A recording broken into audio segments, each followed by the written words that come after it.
What's going on, guys? Welcome to another episode of the True Big Blue Podcast with your boy Big Pats Sports Talk, and I got the sexiest fat coach in the world with me tonight. Yes, So sir. we gonna hit you with the intro, and we'll be right back after the intro, man. Let's get it. Welcome to New York Giants Full Access with Big Pat Sports Talk, where you get the latest and realest Giants news and content. Don't forget to like, share, and subscribe.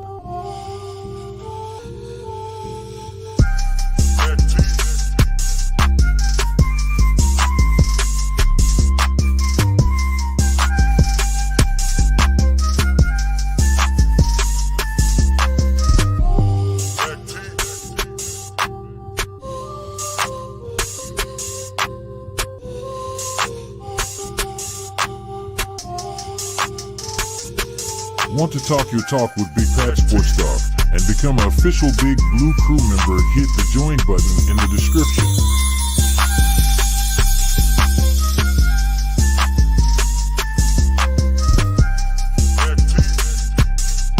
Want to look fly? Get some Big Pat Sports Talk merch? Head over to the Big Pat Sports Shop and grab you some gear.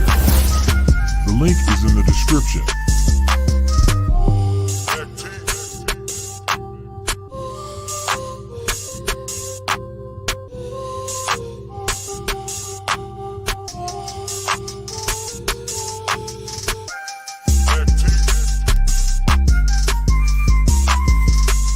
New York Giants, full access, all Giants, all the time.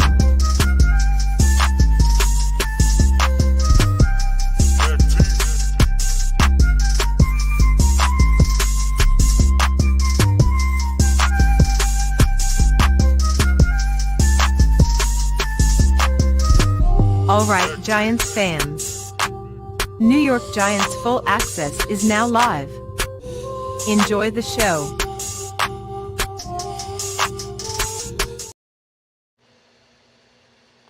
And yes, we are live, and we got a second co-founder of the Big Blue Crew. He decides to come in when the doggone intro starts. What's going on, Lou? What up, man? Man, What's up, bro? Giants talk today has been kind of interesting. You got jersey numbers changing. You got people 13. being added to the practice squad. If you didn't know, Big Blue put it out first in a short. We brought back uh, Cole Beasley. We brought back Zimenez. We brought back uh, Tyree Phillips. We brought back Beavers. I was actually pretty happy about Beavers coming back. The information on Beavers is it looks like the knee hasn't healed the way that it was supposed to be, and that's why he was looking a little bit slow. So he's going to be working on coming back fully from that ACL. I knew something was wrong when he chased down that screenplay and it looked like he was limping towards to make the tackle, and I was like, well, they're trading for Simmons. They're trading for Boogie Basham. I kind of felt like they were going to try to get him on the practice squad, and that's what happened. So I want to ask, the founder of the Blitz Squad, and ask, what the hell is Coach doing tonight? The sexiest fat coach in the world. Something is wrong with Coach, man. But got some characters with this crew, man. Lou, I want to ask you about your Blitz squad, man. As far as the 53-man roster, and I just want you to elaborate a little bit more on Darian Beavers or what he can be to the Blitz squad. Let you take the floor real quick. Man, look. Before the injury, Darian Beavers was looking real good in the preseason. And when he was with the Bearcats, he was a run stuffer, and he applied pressure to the quarterback. He was a linebacker who can move side to side, can rush, can stop the run, and can cover a tight end fairly decent. So I think if he's healthy and you put him back there with Bobby Okereke and I forgot the other guy's name, just had it. Isaiah Simmons. Isaiah Simmons and Boogie Basham, even though he's a DN, he's going to be a linebacker here. They have him So, playing edge this year. They primarily put him at edge. That was surprising to me, but go ahead. I didn't mean to interrupt, but they put him at edge. well, I mean, Kayvon Thibodeau's playing edge, and so is Azeez Ojulari, but they got them labeled as linebackers. So I figured that they would do the same thing, but it makes sense. Can't have that many linebackers on the roster, so you got to put them in a different category. Mm-hmm. But he'll still primarily play, you know. Yeah, Either way, I think this linebacker group is vastly improved from last year to now, and definitely from 2 seasons ago to now. You know, we had Blake Martinez a few years ago, but that was about it. Lorenzo Carter, O'Shane Zimenez, and the other guys, they was complete trash. Yeah, it was bad. Let me get to I'm anxious to see how they work together when you have all three of them on the field. Let me welcome some people in the chat real quick. Iman Perry, what's going on? He says Hyatt. Yeah, we're definitely gonna talk about Hyatt tonight. Taekwon, what's going on, bro? Thank you for tuning in. Let's get it. Zion, what's going on? Appreciate you dropping another 32 video, man. Those videos are dope. If you haven't checked that out, go to Zion Zenith. His 32 ranked teams this year from 32 to 1. I think he's up to 28 now. So go check those videos out. Those videos are dope. NYT, what's going on, bro? What up, what up, what up, Mac the Giants fan? What's going on? Zach the Potato. He went live today. He had the G Nation shirt on. Yeah. Seen that. That's dope. That, Mac. Zach the Potato, he says, why the Patriots kept only one quarterback? They're going to pick up a quarterback. They can't just have one quarterback. They're going to pick up a quarterback. They probably tried to get DeVito, but it didn't happen, so glad it didn't. Bobby, what's going on? Ghost Dog, what it is, bro? Ryan Davis, thank you for tuning in. He says, good crew right there. What up, guys? Love the authentic content. Thank you. Honey Badger, what's going on? JJ, he says he took 13. Yeah, we're going to talk about that. Shinai, what's going on, man? What's good with you? Wells, what's going on, Wells? Thank you for tuning in. Bookends, thank you for tuning in. Don Sherrod, thank you for tuning in. Tudo with the $4.99 super chat. Says massive salutes to Big Blue Crew, G Nation, Pat, Lou, Coach Ed. Drop by to pay our respects quickly. Can't stay here with our deepest apologies, and please F all Eagles. We got you, Tudo. What the hell? Tank Dank is back? Lord have mercy. If you don't remember who Tank Dank is, he's that crazy Cowboys fan. What's going on, Tank Dank? Hope all is well. Alex, what's going on? Let me know if you want to come on the show, Alex. Let me see. Miz in the house. What's going on, Miz? Let me know if you have time. And shout out to his son, man. Balled out today. Got 2 touchdowns, 2 sacks in his game today, man. I know he's a proud father right now. Out there doing Miz things. All right. Tank Dank. Hey, listen, Tank Dank. I'm going to holler at you after week 1, sir. Good Lord. Book in, he says, had to make a comment about that pander BS. Yeah, a lot of these content creators, they do pander to the negativity because that was the popular thing to do. It became real popular about 2 to 3 years ago where the Giants were doing bad, and now they can't get out that mode for some reason. Any move that they do is terrible. It's ridiculous. And like I said, that's not the content we push out here. We're gonna tell you what we feel and what we think about this roster, whether moves are good or bad. It's not one intentions to just get views. We really love this team and we really love the game. So it is what it is. Miz said that sweatshirt is hot. All right, I got you, Miz. Alex says Jahad Ward is a boss. See you week 8, Aaron Rodgers. Yeah, we're gonna talk about that too. They said the crack back block that Randall Cobb put on. Huh? What's Gucci fam? I said this is a t-shirt, not a sweatshirt. What's up, Zion? That's it. It said he said that the reason why he pushed Aaron Rodgers is because him and Randall Cobb were laughing about the legal crackback block that he put on McCain, which took him out the game with a concussion. And Jahad Ward, then he's gonna go 100 for his team, so he ain't like that. So Mm-hmm. you might have to see Jahad Ward week 8 when it's real deal Holyfield time, and I can't wait. I think Aaron Rodgers, he is a prick at times, but it is what it is. Zion, what's going on, man? Keep making those videos, brother. I like Appreciate that hat that, too. fam. Appreciate that. Dope. Absolutely. It doesn't have the fourth one, but it has the 3, and that's more than the Eagles, so that's all that counts. Hey, so you got the 3 and I got the 4. Hey, let's get it. Absolutely. Let's go. Look, I like that. Yes, this is the 3 and then that's the 4. Let's go. You never wear it in the front. That one always you wear backwards, so I could never see the front. I love that. Absolutely. But hey, but no offense, but how did Sterling Shepard make the roster and we got rid of Cole Beasley? Like, I'm not trying to be a hater. I'm just questioning things. yo, son, listen. First of all, Cole Beasley was a Dallas player. We ain't having that. Period. Nothing you can say tops that right there. I'm a fan of the Shield before I'm a fan of the football team. I'm a fan of New York and He not was a fan free of agent. Dallas. He wasn't a I Dallas don't want player no more. Dallas hit. Shane. We had Jason Garrett. That didn't work. We had the other guy. That didn't work. I don't want nothing from Dallas here. Well, if Shepard is younger, but Shepard Micah was also hurt. Only Dallas player I want here is Micah Parsons. Fair enough. Well, I'll tell you the reason why Shepard was on the team before.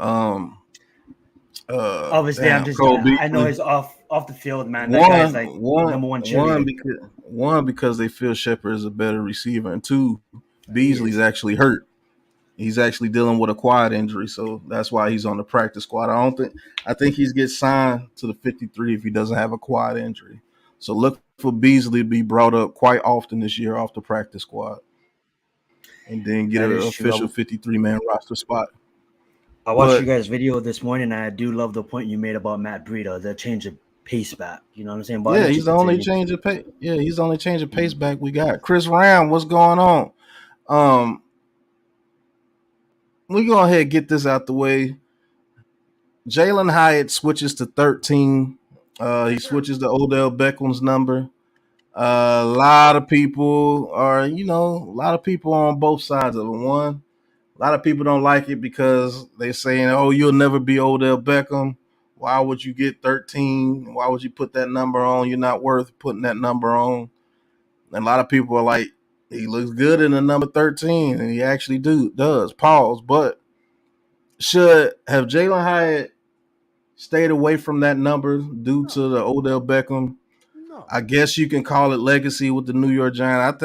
When I think of legacy, I think of Super Bowls. Right. You ain't win. We didn't win anything. The quarterback talking shit. Yeah. Sorry, Pat. Yeah, we didn't win anything. We didn't win anything while he was here with that number. And a lot of people saying that he should have started his own legacy. But the thing is, I count legacy with winning. I don't count legacy off popularity. Right. Is Odell Beckham the most popular receiver ever with the New York Giants? Yes, it's a landslide. It's not even close. But if you want to go with receiver with the best legacies, you got to go with Monty Toomer first. You got to go with Monty Toomer first. I even go first. Hold on. Then you got to go Victor Cruz second in my book. Then you go Plaxico. And then to be honest with you, you got to go Hakeem Nicks behind those 3. So Victor. I think Victor Cruz has a better legacy with the Giants than Odell Beckham ever will have because he's actually part of a winning Super Bowl team. So will Plaxico.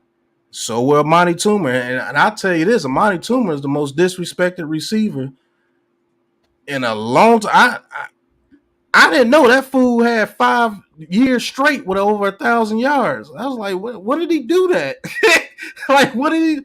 So he did that right before Plexico and them got here. And then that's when he tailed off a little bit because he let the younger guys get their shine on. But I forgot how good he was. with the Giants. So I mean, Lou, well, I mean, what do you have to say about the number switch? I don't mind. I think I agree with you as far as the legacy. You was here a few seasons. You made some great catches. You caused a lot of controversy. You were force fed the ball in the biggest sports mecca of the world. So you got a lot of notoriety and all of that, and you made some good plays, but you didn't help us win nothing. And when the time was for you to shine and put the team on your back as a superstar in the playoffs, you came up short.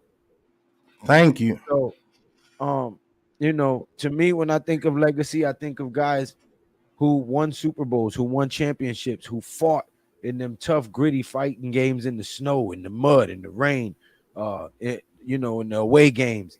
Those are legacy teams, legacy players. You have no chip with the Giants, so your legacy really is a memory. Now we have a rookie who can take that number and can spend 10, 12 seasons here as a New York Giant receiver and blow past your numbers and have his jersey retired in the rafters with his name on the number 13. So I love it. Give me 1 second, Coach, before I let you go. Mm-hmm. Shout out Coach Dave. What's going on, Coach Dave? We always disagree, but he continues to support the channel, and man, I commend that, bro. Thank you for always coming in and showing your support. We're grown men around here. We don't always have to agree to be cool. I want to go to this comment right here, Zach the Potato. He says, remember, Randy Moss never won a Super Bowl. So basically, I'm taking this as a shot as me saying I go with legacy with winning. Let me tell you something about Randy Moss. Randy Moss came into the league and did what nobody else saw. He was a super freak for his whole career until the very end. There's a difference between being a freak for your first 2 years and then tailing off. Randy Moss did that for you got Moss. And Randy Moss, right? Randy Moss did that with the Vikings and the Patriots for over a decade. If you want to bring up another receiver, Terrell Owens did it for over a decade on 3 different teams. It didn't matter what team he went to. He produced, no matter if you like the man or not. First ballot, Randy Moss, first ballot. Steve Smith Sr., Triple Crown receiver. That's something Odell Beckham has never even dreamed of touching yet. And he's a Hall of Famer. Don't get us wrong. We loved OBJ as a New York Giant. We think he's a talented, great receiver. But when you say that you can't use his number, like he won Super Bowls here and his numbers retired in the stadium, no, he didn't get that. So his number is not his number. It's a New York Giants number. And guess what? Now it's Jalen Hyatt's number. I don't see why people are so butthurt about it. Okay, Dash, I could put the link in the chat for you. When you think of 13, yeah, you think of Odell Beckham with the Giants, but we're talking about legacy. He didn't do that much to where you say nobody can ever wear the number 13 with the Giants. He's not LT. When you think of LT's number 56, nobody's touching 56. I don't care who you are. Eli Manning, nobody's touching Eli Manning's number. That's what you guys are acting like. You see what I'm saying? That's what your number is never to be touched again. That's what gets legacy. You in the rafters. Yeah. That's legacy. Lawrence Taylor. When you think of legacy, you think of guys who changed the game. Randy Moss, they said you got mossed, right? Lawrence Taylor's the reason that running backs had to learn how to block and chip. He changed the game. That's legacy players. Don't get me wrong. We love OBJ. You know what I mean? But when you say legacy or you can't use his number, he had to have done something special for you to say he can't use his number. He was very special when it comes to social media. Yeah, he started that with the hair and the golden locks or whatever you want to call it. But as far as like just his number is untouchable as a Giant, no. He's not even the best Giant receiver of all time. And he's not even close to being that, but let me quit hogging the mic. Go ahead, Coach. Talk about this subject, man. I love family. I call Odell family for a specific reason, but it's a number. And you guys hit on what he did here. Yes, he did some things that what are memorable to us Giants fans, but he's not Lawrence Taylor. He's not Phil Simms. He's not Eli Manning. No, I mean Strahan. he's not Strahan. I'll go back to what's his damn number Martin Hampton. 16, Oh, 16 no, who 15. back Jeff in Hostetler. no 16 who in the 50s what's his name Tarkenton. Fran no Tarkenton. Fran Tarkenton wore 10 Frank Gifford. Yeah, there Oh, you go, man. Gifford. Yeah, Kathy Lee Gifford's husband. Wow. Yeah, so my point being is Odell did some things good here, but he really didn't do enough to get to garner that type of respect in a sense. Well, I don't want to say respect. That privilege, that's the word I'm looking for. The privilege to say no one should wear his number again. What number did Richie James wear last year? Didn't he wear 80? Yep. Right. He wore Victor Cruz's number. Case in point. And Victor Cruz won a championship, and he did some great things with his organization. Numbers are recycled.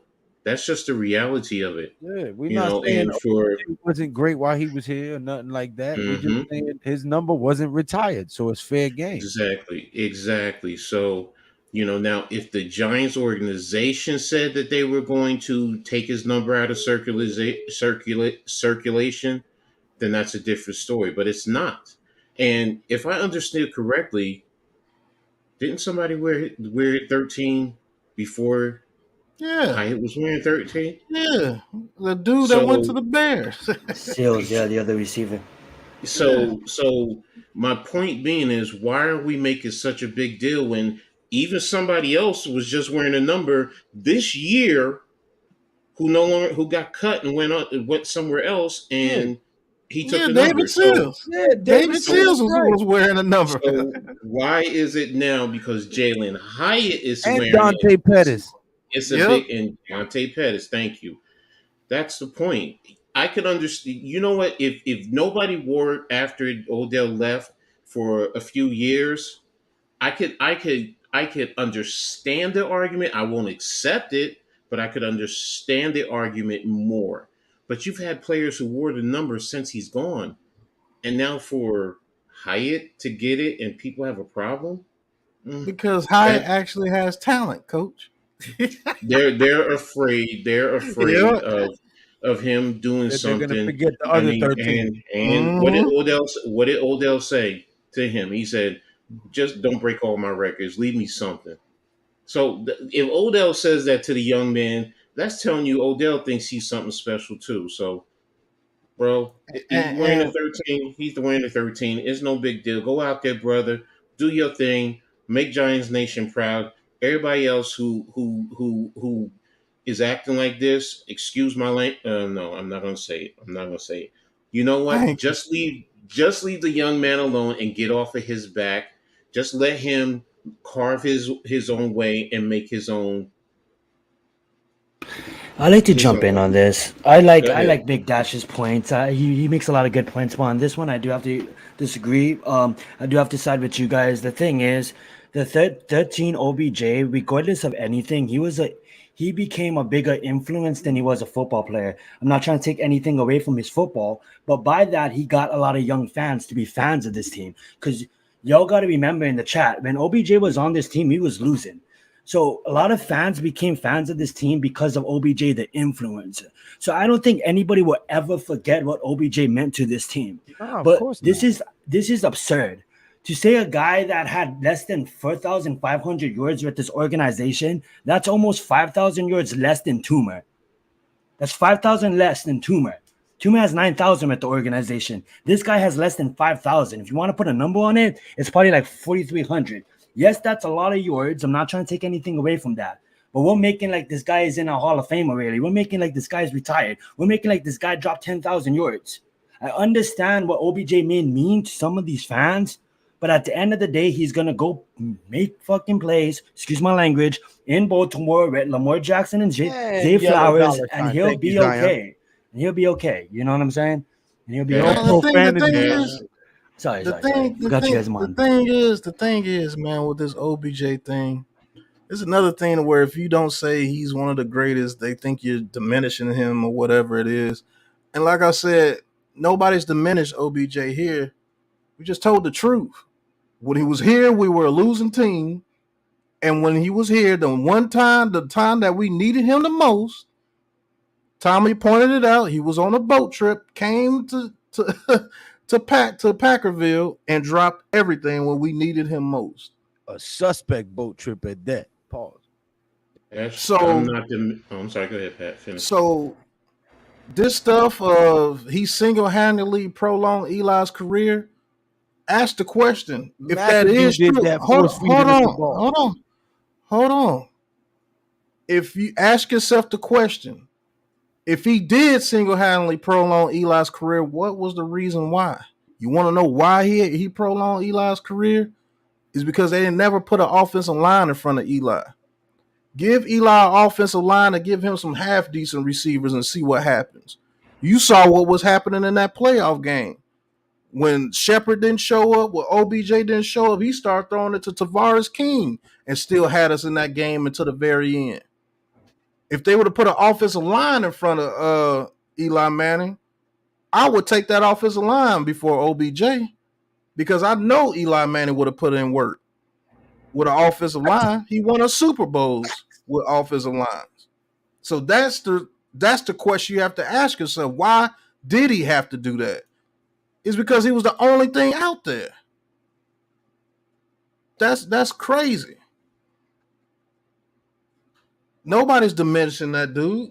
He did what he did. He was a social media darling here. He put butts in seats, and he will always be remembered. And yes, he was an absolute monster until that boy played the Panthers. And whatever Josh Norman and them did to him before that pregame, he changed after that. Is he still a talent? Yes, he is.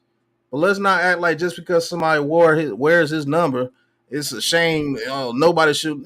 There was been plenty of people wearing 13 Can before. I just put this out there? He's not Justin Jefferson, guys. If he was Justin Jefferson, maybe every year eclipses. Look at Justin Jefferson. Look what he's doing.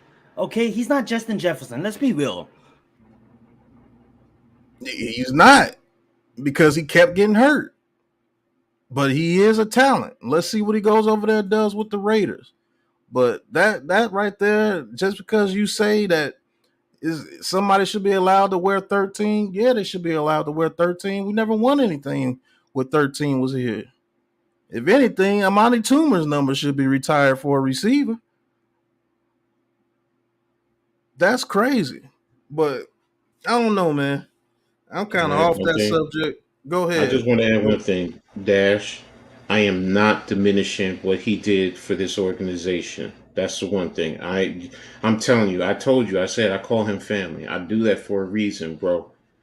I was there at Saint Joseph's in Metuchen, and I watched how he was interacting with all the kids that were out there, and all those kids were just running to him. So he had an impact also in the community. So not just on the football field, but in the community. I respect the man for what he did, but football is football. Business is business, and if I'm focused on the issue of wearing the number 13, nothing else. The fact that you had other players wearing a number and no one was saying anything, but Jalen Hyatt wears it and it's a problem, that's where I have an issue. I don't care if he wears the number 13.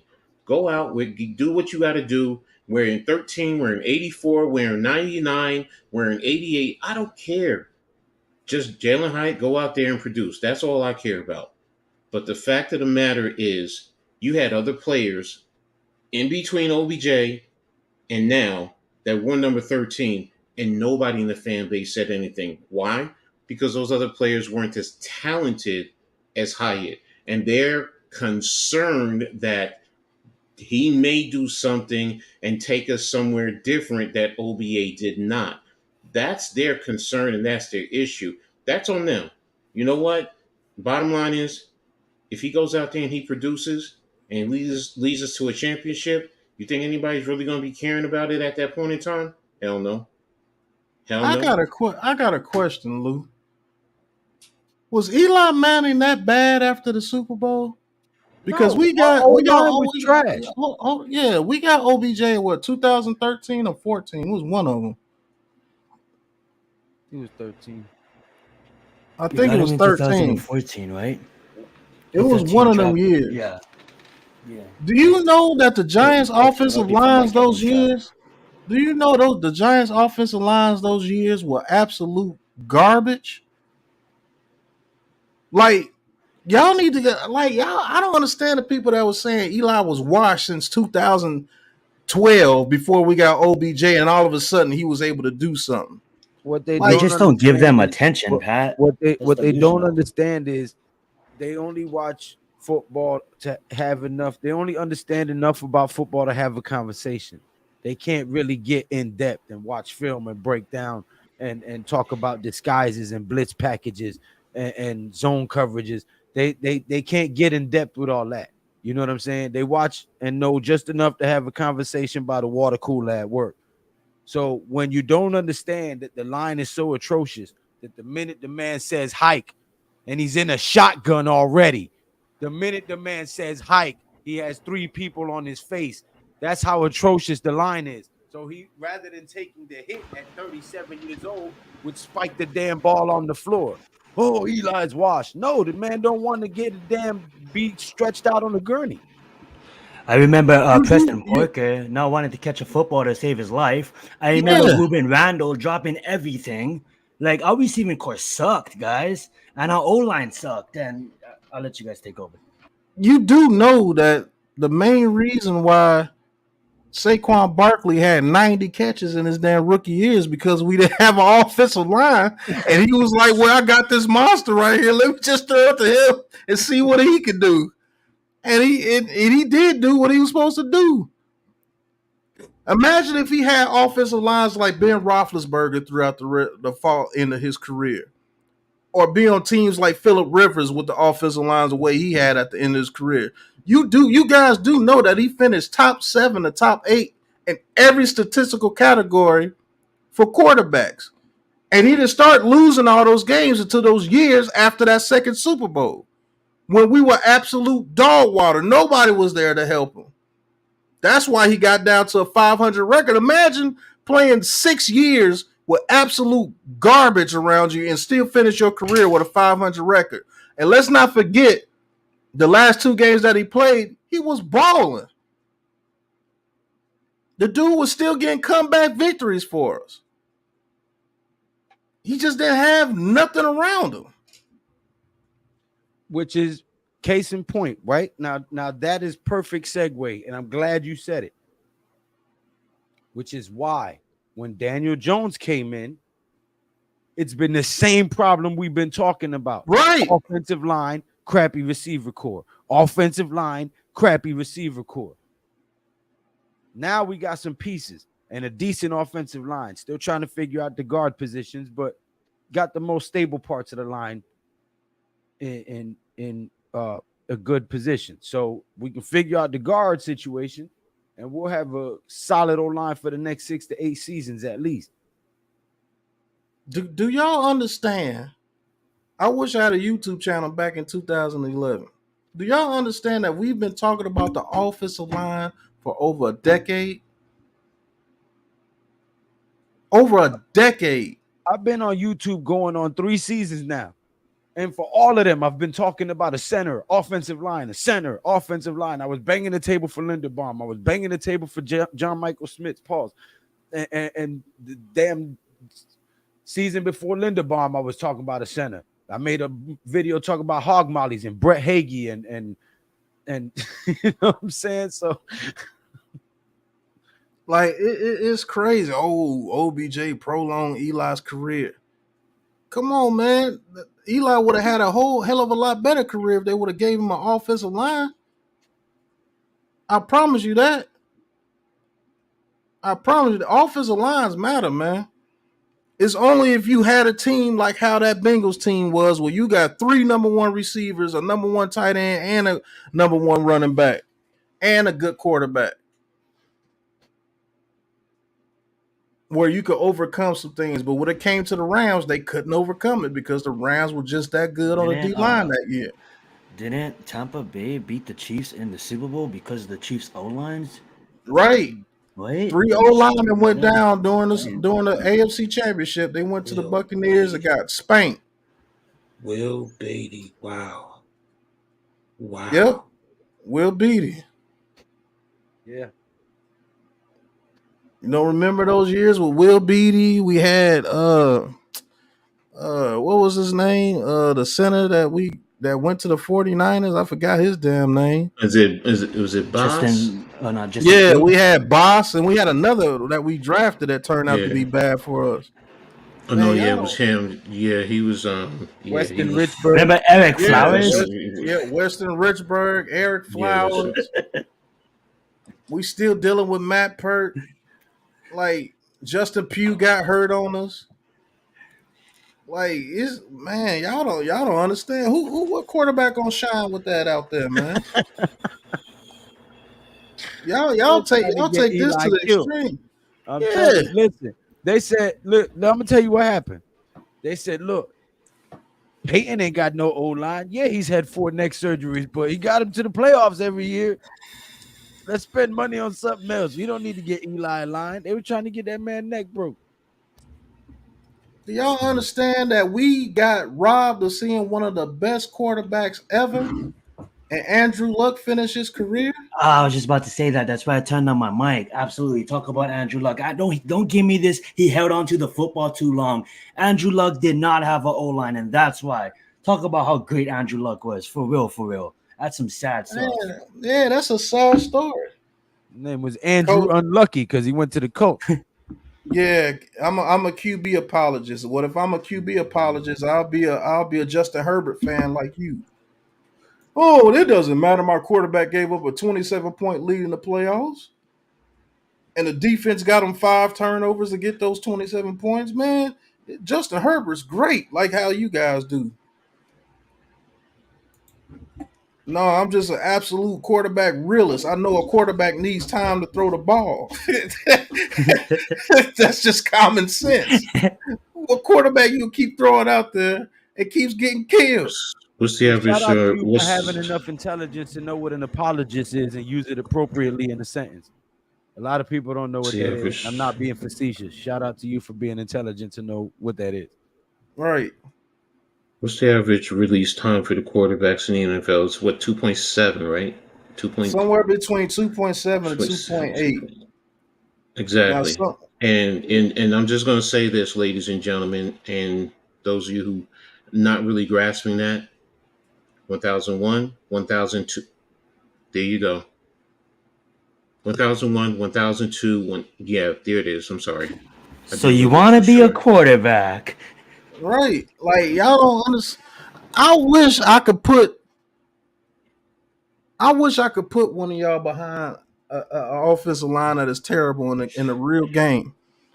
Big fatties like me. Big fatties like me love it. Yeah. And add in the fat pack that Eli was not mobile. Right. It changes the whole narrative. That's what a lot of people don't understand. Coach Dave and that's the perfect scenario because 95% of us in this live cannot outrun the average the DN. I promise you can't. Not the DNs today. So I would love to put y'all right behind center, and I want y'all to go against. Let's just say the Cowboys defensive line with Parsons and old boy on the right, DeMarcus Lawrence, and I want Eric Flowers as your left tackle. Everybody gonna say when they pop your ass. Pause. Oh boy. and I want Eric Flowers as your left tackle, and I want freaking Nate Solder as your right tackle, and I want what's the boy we traded Price as your center. I want Lemieux as your left guard. And I want Will Hernandez as your right guard, and I want them to rush you every time. And every time you don't get that ball out in 1.8 seconds, because it was worse than 2 seconds with Flowers and Nate Solder. And I want you to throw that ball deep down Eli the had the field, quickest like y'all release. say. That's why One of the Peyton quickest used to. releases in the NFL. That's why Peyton used to buy his offensive lineman Rolexes and stuff, and that's why Aaron Rodgers is taking Micaiah Becton out to dinner. I'm just joking. And I want you, and I want you to play quarterback from one quarter, and I want you to throw that ball deep with only 1.8 seconds. And your receivers are not Justin Jefferson and Jamar Chase and T. Higgins and Stephon Diggs. No, your receivers are Richie James. What's Dwayne Cody Harrison. Latimer? Yeah, Dwayne Harrison, Preston Parker. Yeah, Ruben let's Randall. Go out there and do that. I want you to go out there and I want you to put up 4,000, 4,500 yards and 32 touchdowns with that. That's what I want you to do. And if you don't do that, you washed. And you know what? 7 seasons Eli Manning threw for 4,000 yards. 7 of them. And he didn't have a single season where he didn't go for over 35. Even with those trash O-lines. Y'all act like Eli Manning was throwing 1,500 yards before Odell Beckham got there. Like, man, I wish I could put y'all in them scenarios, boy. I'll tell you what. Watch this. OBJ was great, right? Is a great receiver. Not taking nothing from him. But you saw the difference of his greatness when he played with Eli Manning, who was a great quarterback. And when he got over there with Cleveland, with Baker Mayfield, when he got over there with that loudmouth, he didn't look so great, did he? Because the quarterback play makes a huge difference in where that ball ends up, and get your receiver stretched out in the middle of the damn field or throwing it behind him, and he got to look away and take a shoulder pad to the face. The quarterback play makes a huge impact as to how good that receiver looks or how poor he looks. So part of OBJ's greatness was because of Eli. And if you don't believe that, he was joking with Matthew Stafford about how Eli used to put the ball to him. He wasn't joking. He was being dead serious.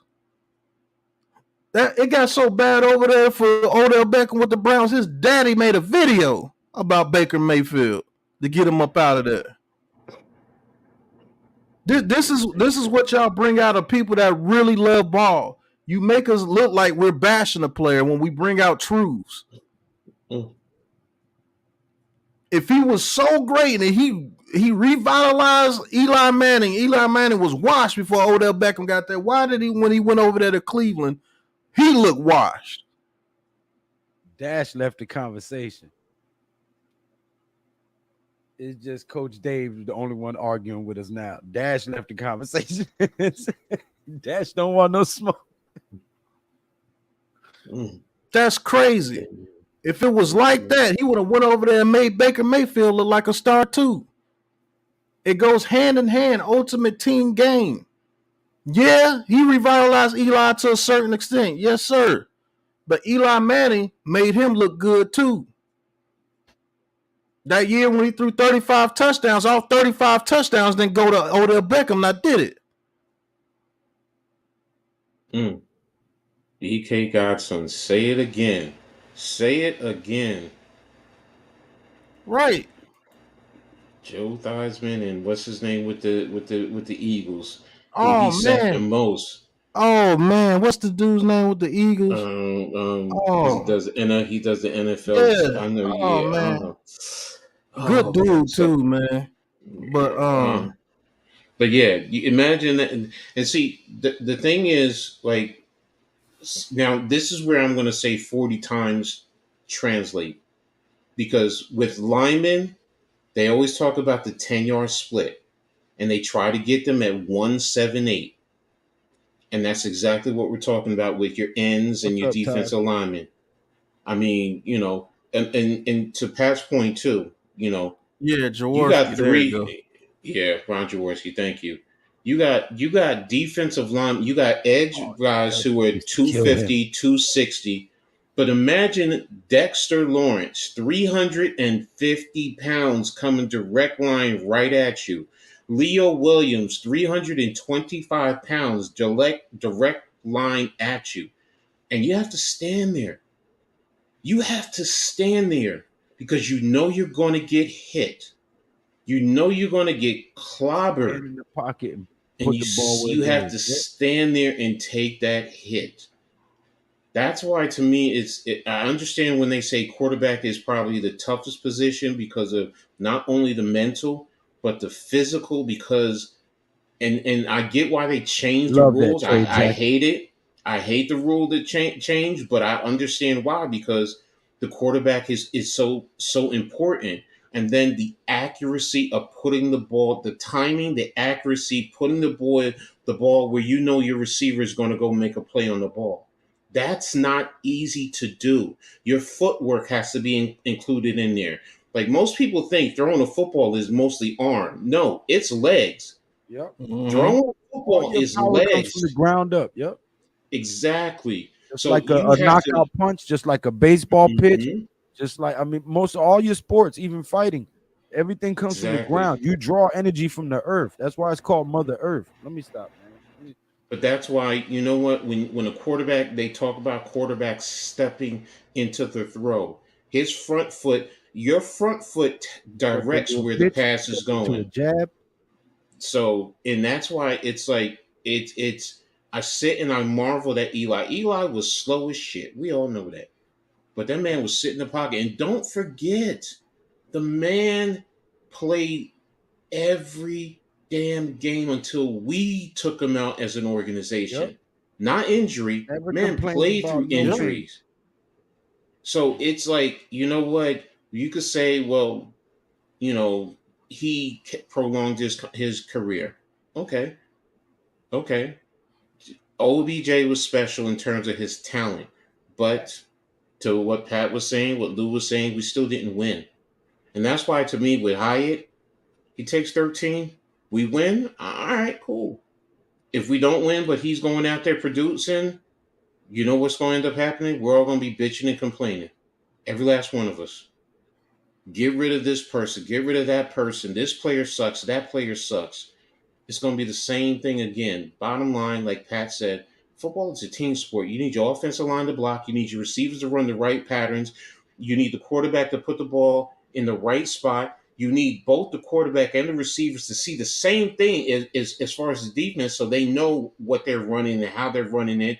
So it's the ultimate team sport. It's not basketball. It's not baseball, where you can have one or two players that dominate the game. It's not hockey, where if you have an elite goaltender, you could shut down the other team. It's not tennis, where you play by yourself pretty much and do whatever it is. It's not track and field. And even in track and field, when you got the 4x1, you need everyone on point. Even with the baton pass, you need to make sure that you get that on point Mm-hmm. between the pass zones.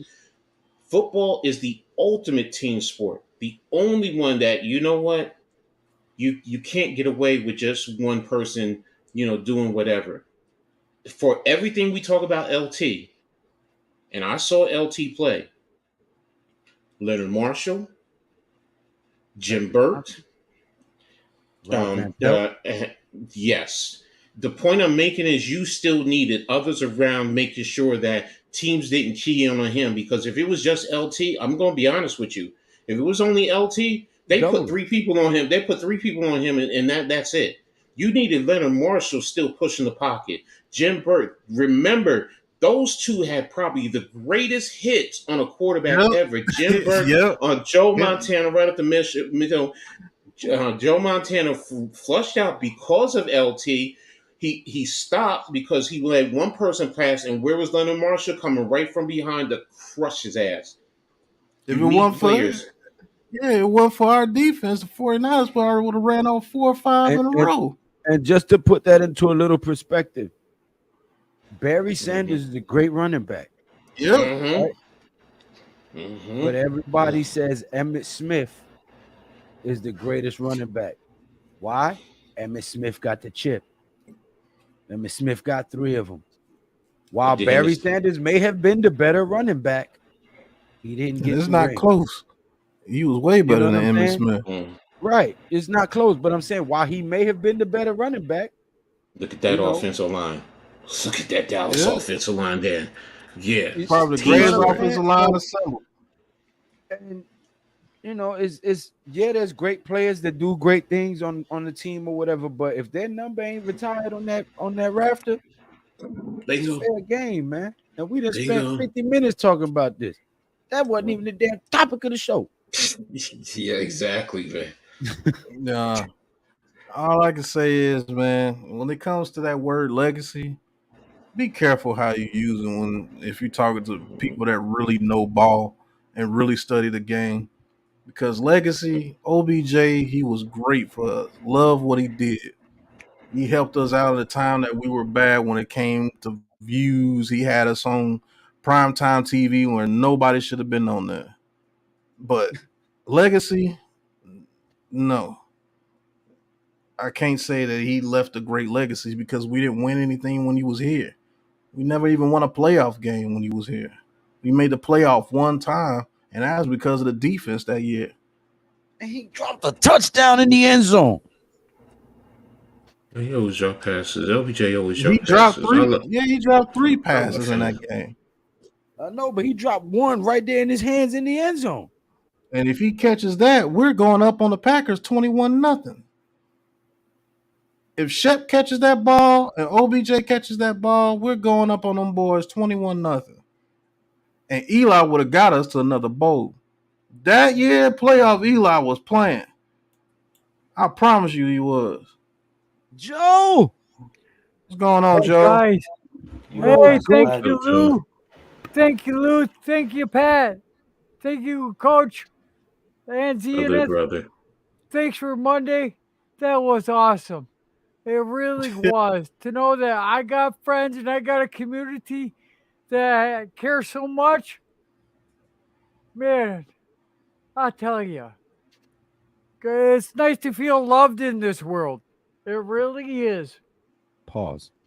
Well, I don't care. Pause. But you can count on you guys. Yeah. Well, we fill in what we can, man. Yeah, you Pause. do. Yeah, that was pause, wasn't it? But no, I don't know if you've been listening, Joe, but yeah, that topic there's I guess that's a little touchy for the younger fans who can't appreciate players the way they're supposed to appreciate them because they're not in the limelight. But it is what it is, man. Like people going for stats. It's some people that would prefer their quarterback to have 5,000 yards and the team only win 3 Well, games. And it's worth more to them. All right, to them, that's their game. Fine. It's all right with that. You want to be a stats guy? I'll tell you, stats are. I don't care about stats. Did he win a ring? No. Okay then, but he won you a championship. Correct. All right, so that's why you like him. Yep. Okay. Isn't it, talking right? about a fantasy league championship. Yeah. It's And like then you don't even. you got us that remember the good old days, and we're seeing it again. We are seeing it again, and I love it. I love it. Yeah, we got Jones the same way we got Phil Sims. We got Lawrence Taylor. It's my quarterback. So the same way we got LT, but he came with a bonus. So, but I'm not gonna complain. No, he wasn't the number 2 pick, but 5 and 7 or Yeah, 3 and 5, however he no, went. we were 5-7. Thibodeau at 5, it Neal at 7. Yeah, we took the defense at 5. Mm-hmm. Hey, we are. It came out perfect for us Giants. Perfect. Now, aren't you glad we didn't blow it up? Or we blew it up the way we did? Yeah, I mean everything happens for a reason. Yeah, and you're seeing that reason. And I could see that reason. It was right there. Jones, he's got the talent, but he just needs some growth. He got some growth. He got some durability. He got some stamina. He got endurance. I think Daniel's got to have a big Pro Bowl coming up. Well, Coach, I don't get ready to take a smoke break. I need you to hold it down, but I will leave y'all with a subject.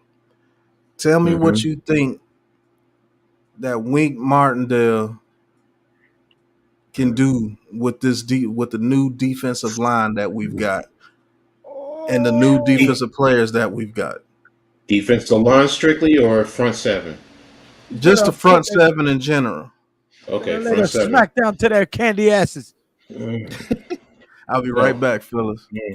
Yes, sir. I'm gonna say this just to start it up, man.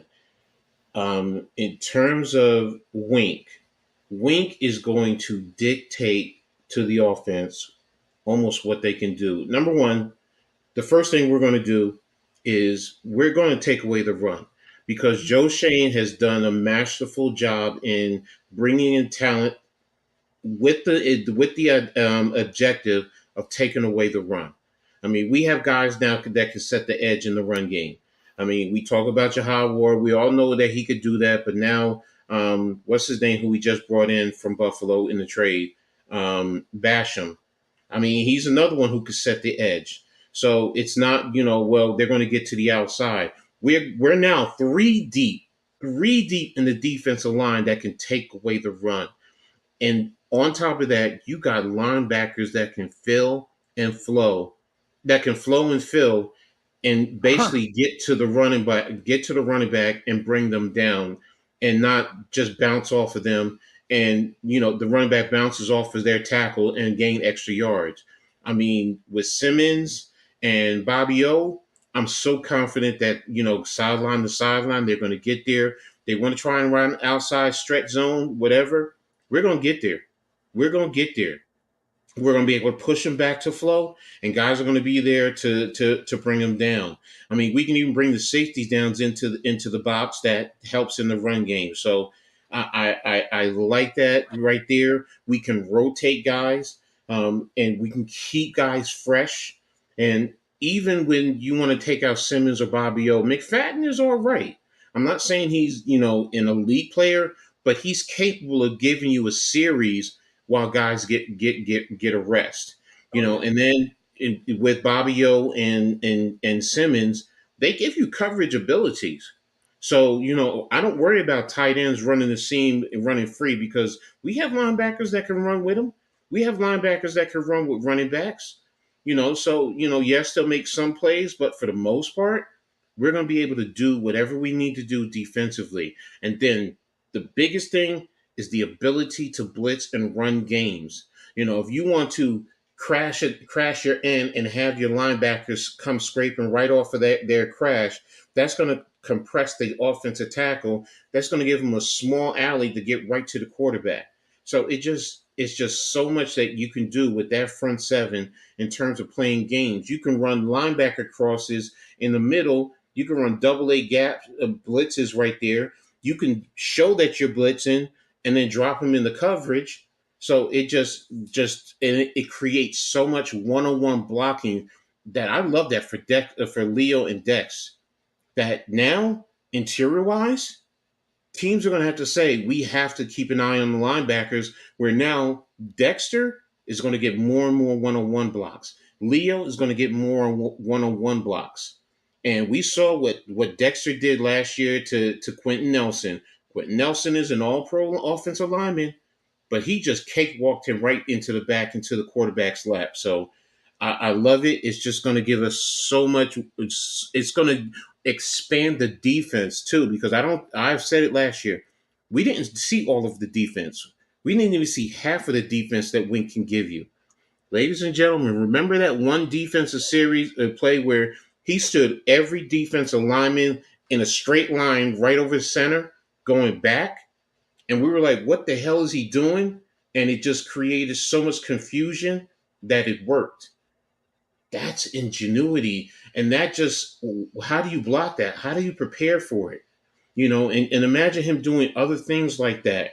I mean, with the front seven alone. I mean, it's a beautiful thing. Yeah, I'm in heaven right now. Go ahead. Whoever wants to take the mic. Joe, go ahead. You got it, bro. All right, Zion, go ahead. Yeah, I'll just say this real fast. Like, you hit it on the nail. Everything you said, I agree with absolutely perfectly. I was just nodding my head throughout it. I'm just happy that we actually have depth for once. It was always like Leonard Williams had to play the whole game. Dexter Lawrence had to play the whole game, and by the fourth quarter, these guys are tired, exhausted. The Gatorade people's running out trying to give them Gatorade and stuff. I won't get too much into detail besides depth. I want to cover that. Like, depth means everything. When you bring in someone like Nacho, we all seen the videos. He's showing up to the facility saying, "Man, this looks different." You know what I'm saying? He's excited to be here. Like, people are excited to put on that uniform. When you put on the NY uniform, defense is what made New York Giants respected. We won mostly every Super Bowl off of our defense. And now I feel like the best defensive coordinator in the league. And I thought of that when he was on the Ravens. Not just saying it because I'm a Giants fan, but the best defensive coordinator in the league, outside of one we just had too in I'm forgetting his name. Plays over in Chiefs. Patrick Graham, no, Chiefs. Spagnola. Outside of Spagnola, and that creative mindset. Thank you, Lou. And that creative mindset, it just makes me absolutely excited. And when you bring in someone like Isaiah Simmons, the things that Martindale can do with that guy, it's gonna be amazing. It's a system that actually fits him. It's a positionless defense, and like. You said a lot of good things that I'm just super excited for the season. And, I don't pick the Giants being my dark horse Super Bowl pick to just be obnoxious and be a Giants bias. Like, I really feel like in the NFC, outside of the 49ers and the Eagles and the Cowboys, I'm not trying to look over teams like the Saints or the Seahawks, the Minnesota Vikings, the Lions. There's a lot of teams that's going to compete this year, and we're not in the AFC, guys. Man, it's going to be a fun season, and I'll just leave it at that. I'll let Joe go. Lou go. It's perfectly said, Coach. Joe. Yeah. You guys feel that? You feel that energy? That? Do you feel that thump in your heart? Because you've been following this team for so long. And it's finally coming. You're finally seeing a light. Everybody's seeing the light. They got their head out of their ass. Boom, boom. I can feel it coming in the air tonight. Boom, boom. Oh, Lord. Yes. Go ahead, Joe. Speak it, bro. And I've been waiting for this moment. For all my life. Canceled. Yes. Yes. I missed the karaoke days. Hold on. Yes. But no, that's the point. That's a song that, what? As a player, you put that on, you like, yes. Yeah, you're fucking yes. the man. You're bump. Exactly. And I mean, oh my God, I got everything hard. Wait, pause. Pause. My leg, it's totally stiff. See, that's my leg. I can't loosen it.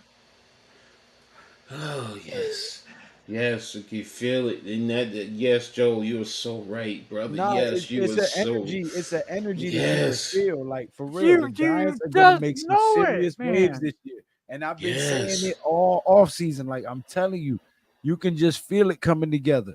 Yes. Pause. Yes. Yes. And the energy is serious, man. And these players want to be here. They're happy to be here. They're all in. They've bought in. And Joe Shane is bringing in the right assets. Oh, you don't just hand out Coach of the Year. Let me just put that out there. That plays all over. They just brought it in from. Well, that's why they've bought in. They didn't buy in because of Joe Shane, Zion. He was. Facts.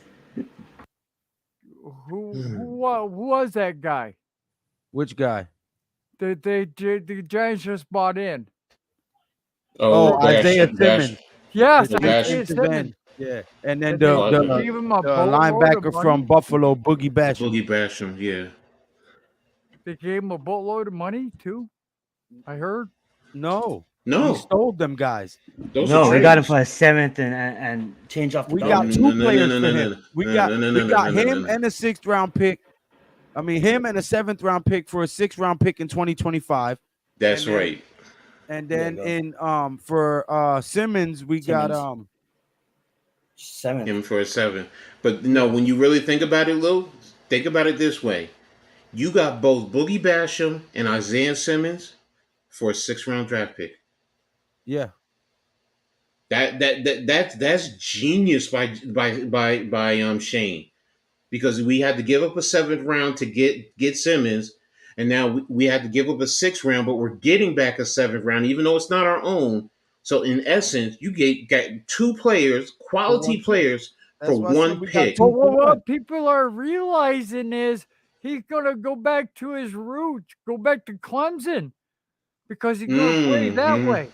He's gonna Mm-hmm. play the way he likes to play. Exactly.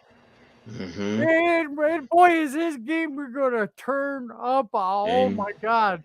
Picked off and interception, knocked away. Where the and he's I playing with just his Playing with his teammate. another alumni, exactly, in Sexy Dexy. And Yep, I'm him and not trying to Dexter. get back on that conversation, but we did get Sexy Dexy from that OBJ trade. So everything does happen for a reason. Joe said that. Beautiful.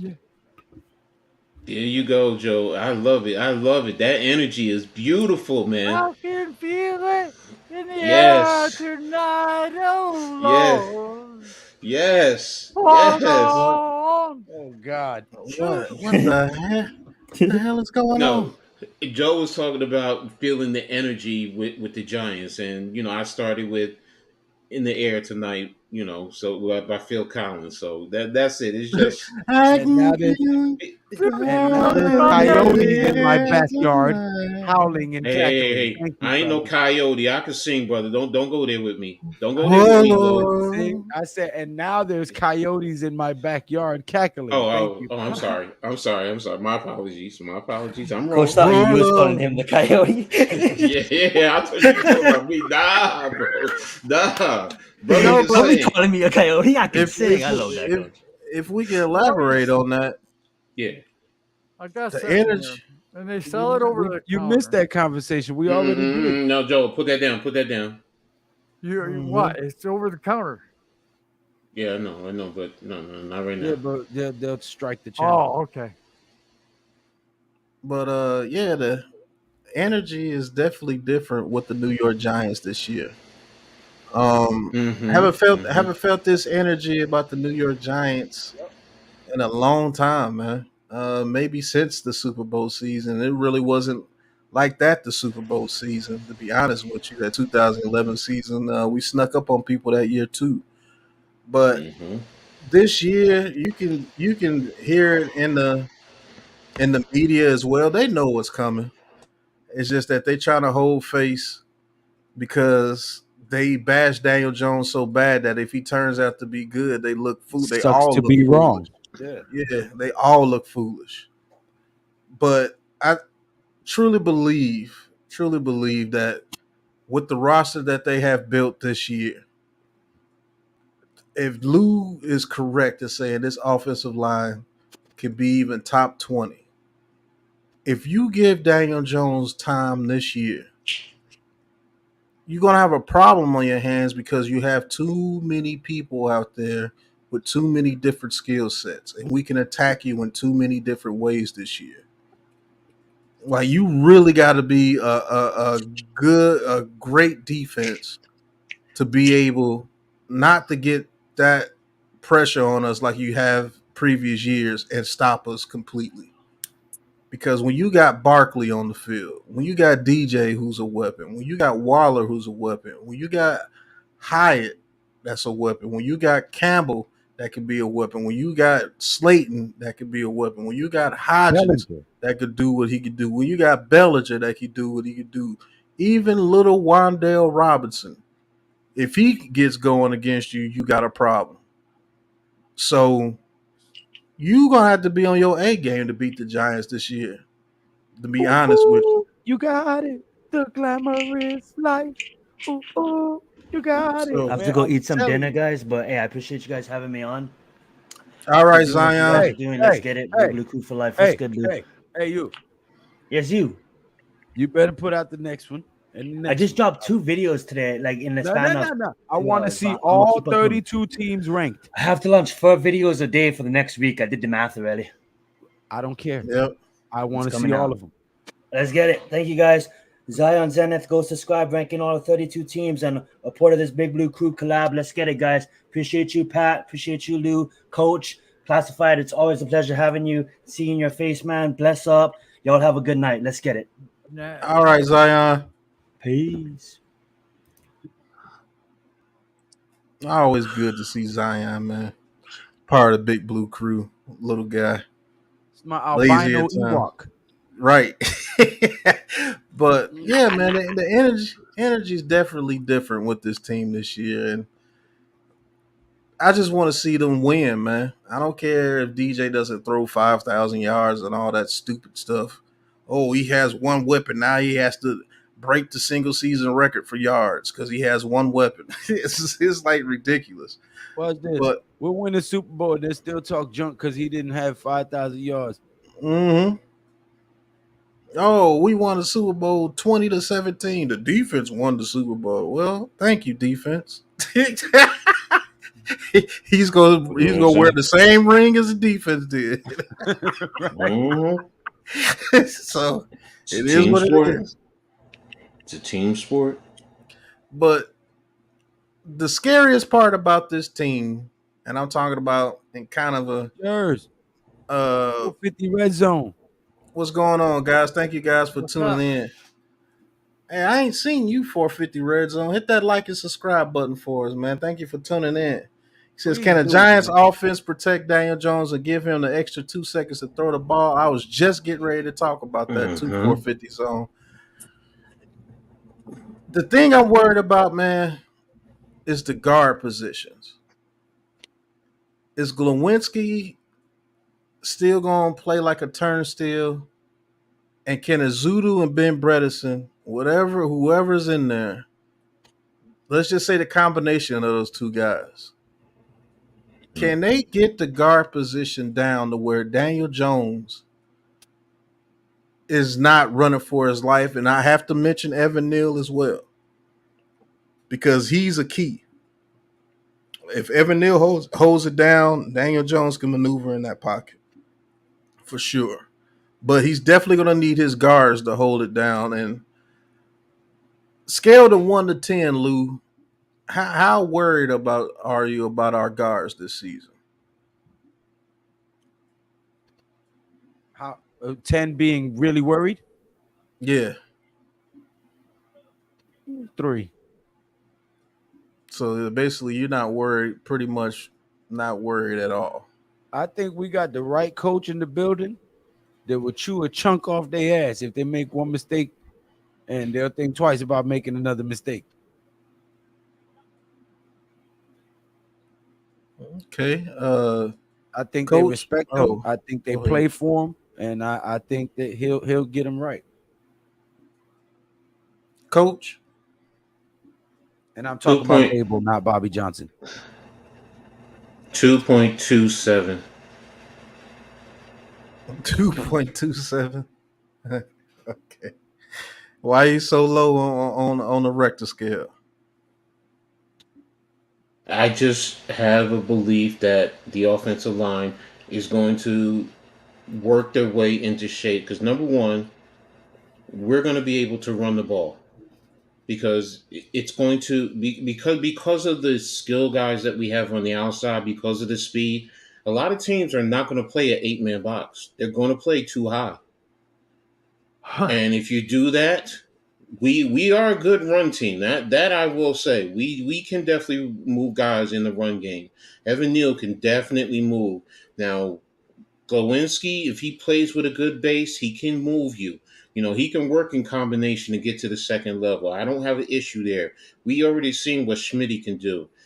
So Fact. I'm confident in that, and that's going to help the offense overall, and it's going to put teams or force teams to play a little bit too high. Now, if they bring an extra man down the box, we're just going to go over the top of them, or we're going to attack the flats, changing their angle, and we're going to go up the sideline. We're just going to do little things. We have a smart coaching staff. We're going to hit them with the screen. So the offensive diversity is just going to help the offensive line, and that's also going to let the offensive line get confidence, because that's another thing. Sometimes if you're not playing with confidence, you make some bad mistakes. But when you're playing with confidence, you can let certain things go, but you'll also play better. So go ahead, Lou. I know you had something to say. Not not only that, right? We have the right coaches and all that, and we have a lot of key players and great athletes. But this coaching staff is great at scheming guys open. Mm-hmm. Mm-hmm. So if we was able to pull off all them schemes last year with the receiving core we had and the musical chairs at O-line, imagine what we can do this year. Scheming these guys open. 2.27. 2.27. So let me comment in here real quick.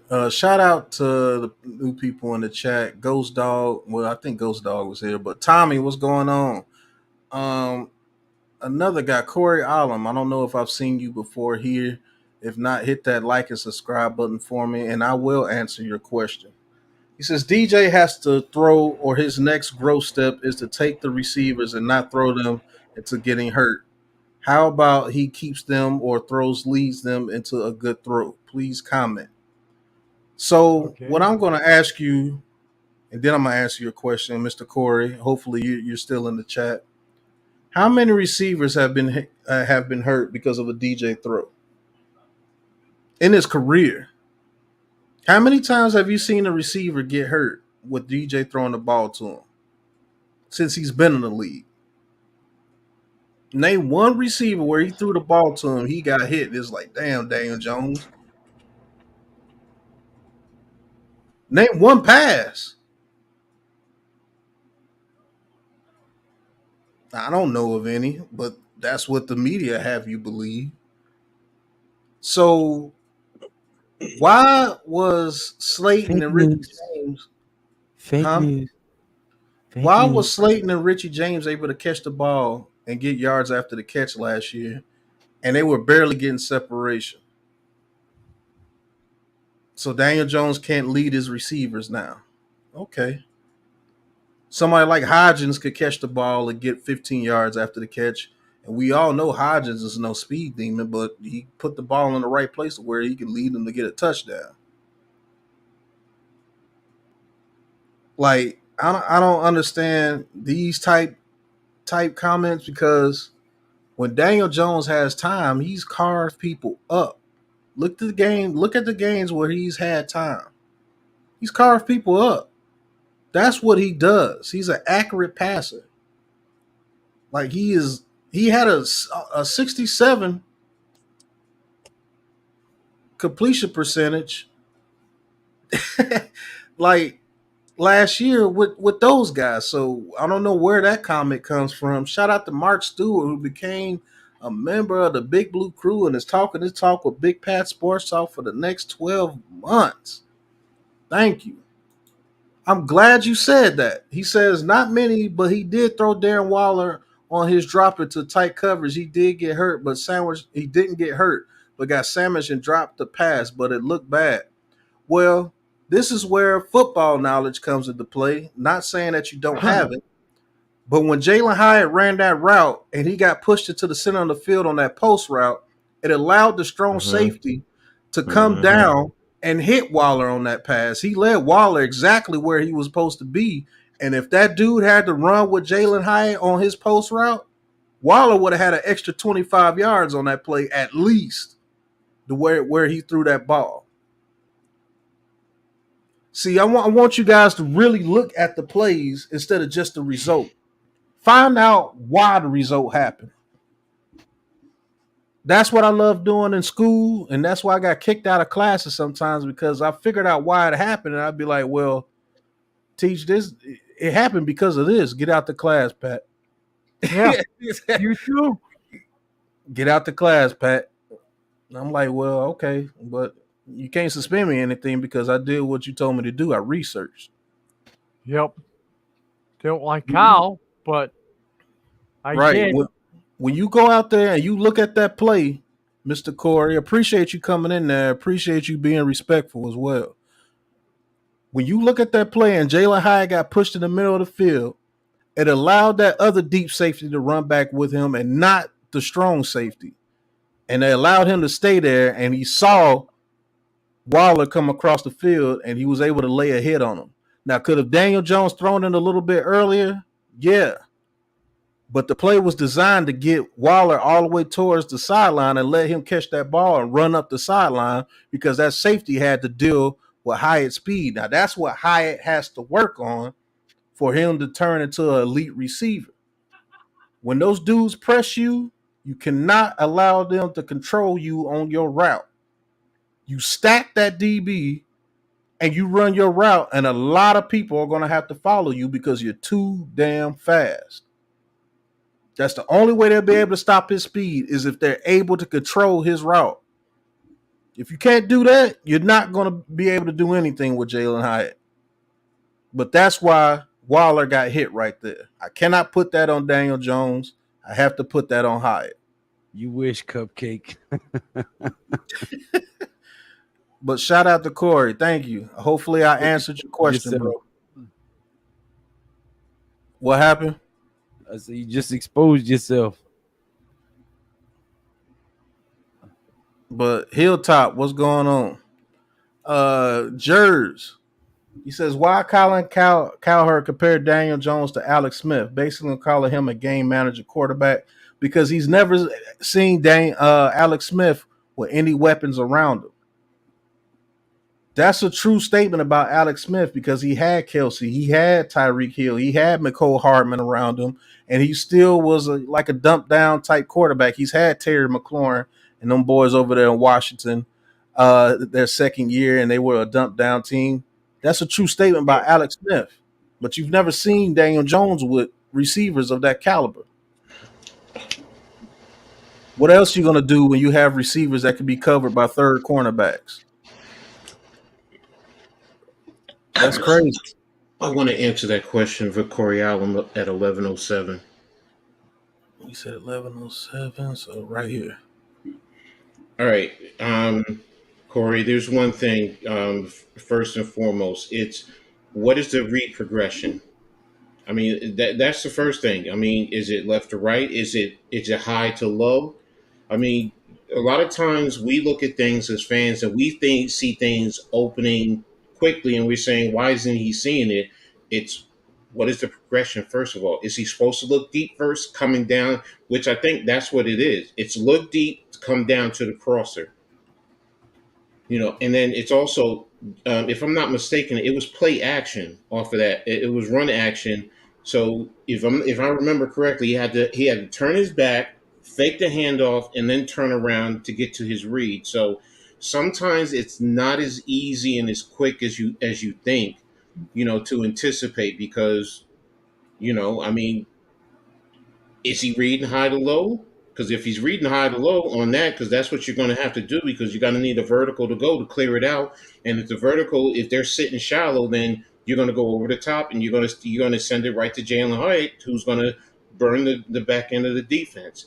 But now if they stay high, that's where the crosser is, and that's where Waller is. So now, like Pat said, could he have thrown it a little bit more inside? Okay.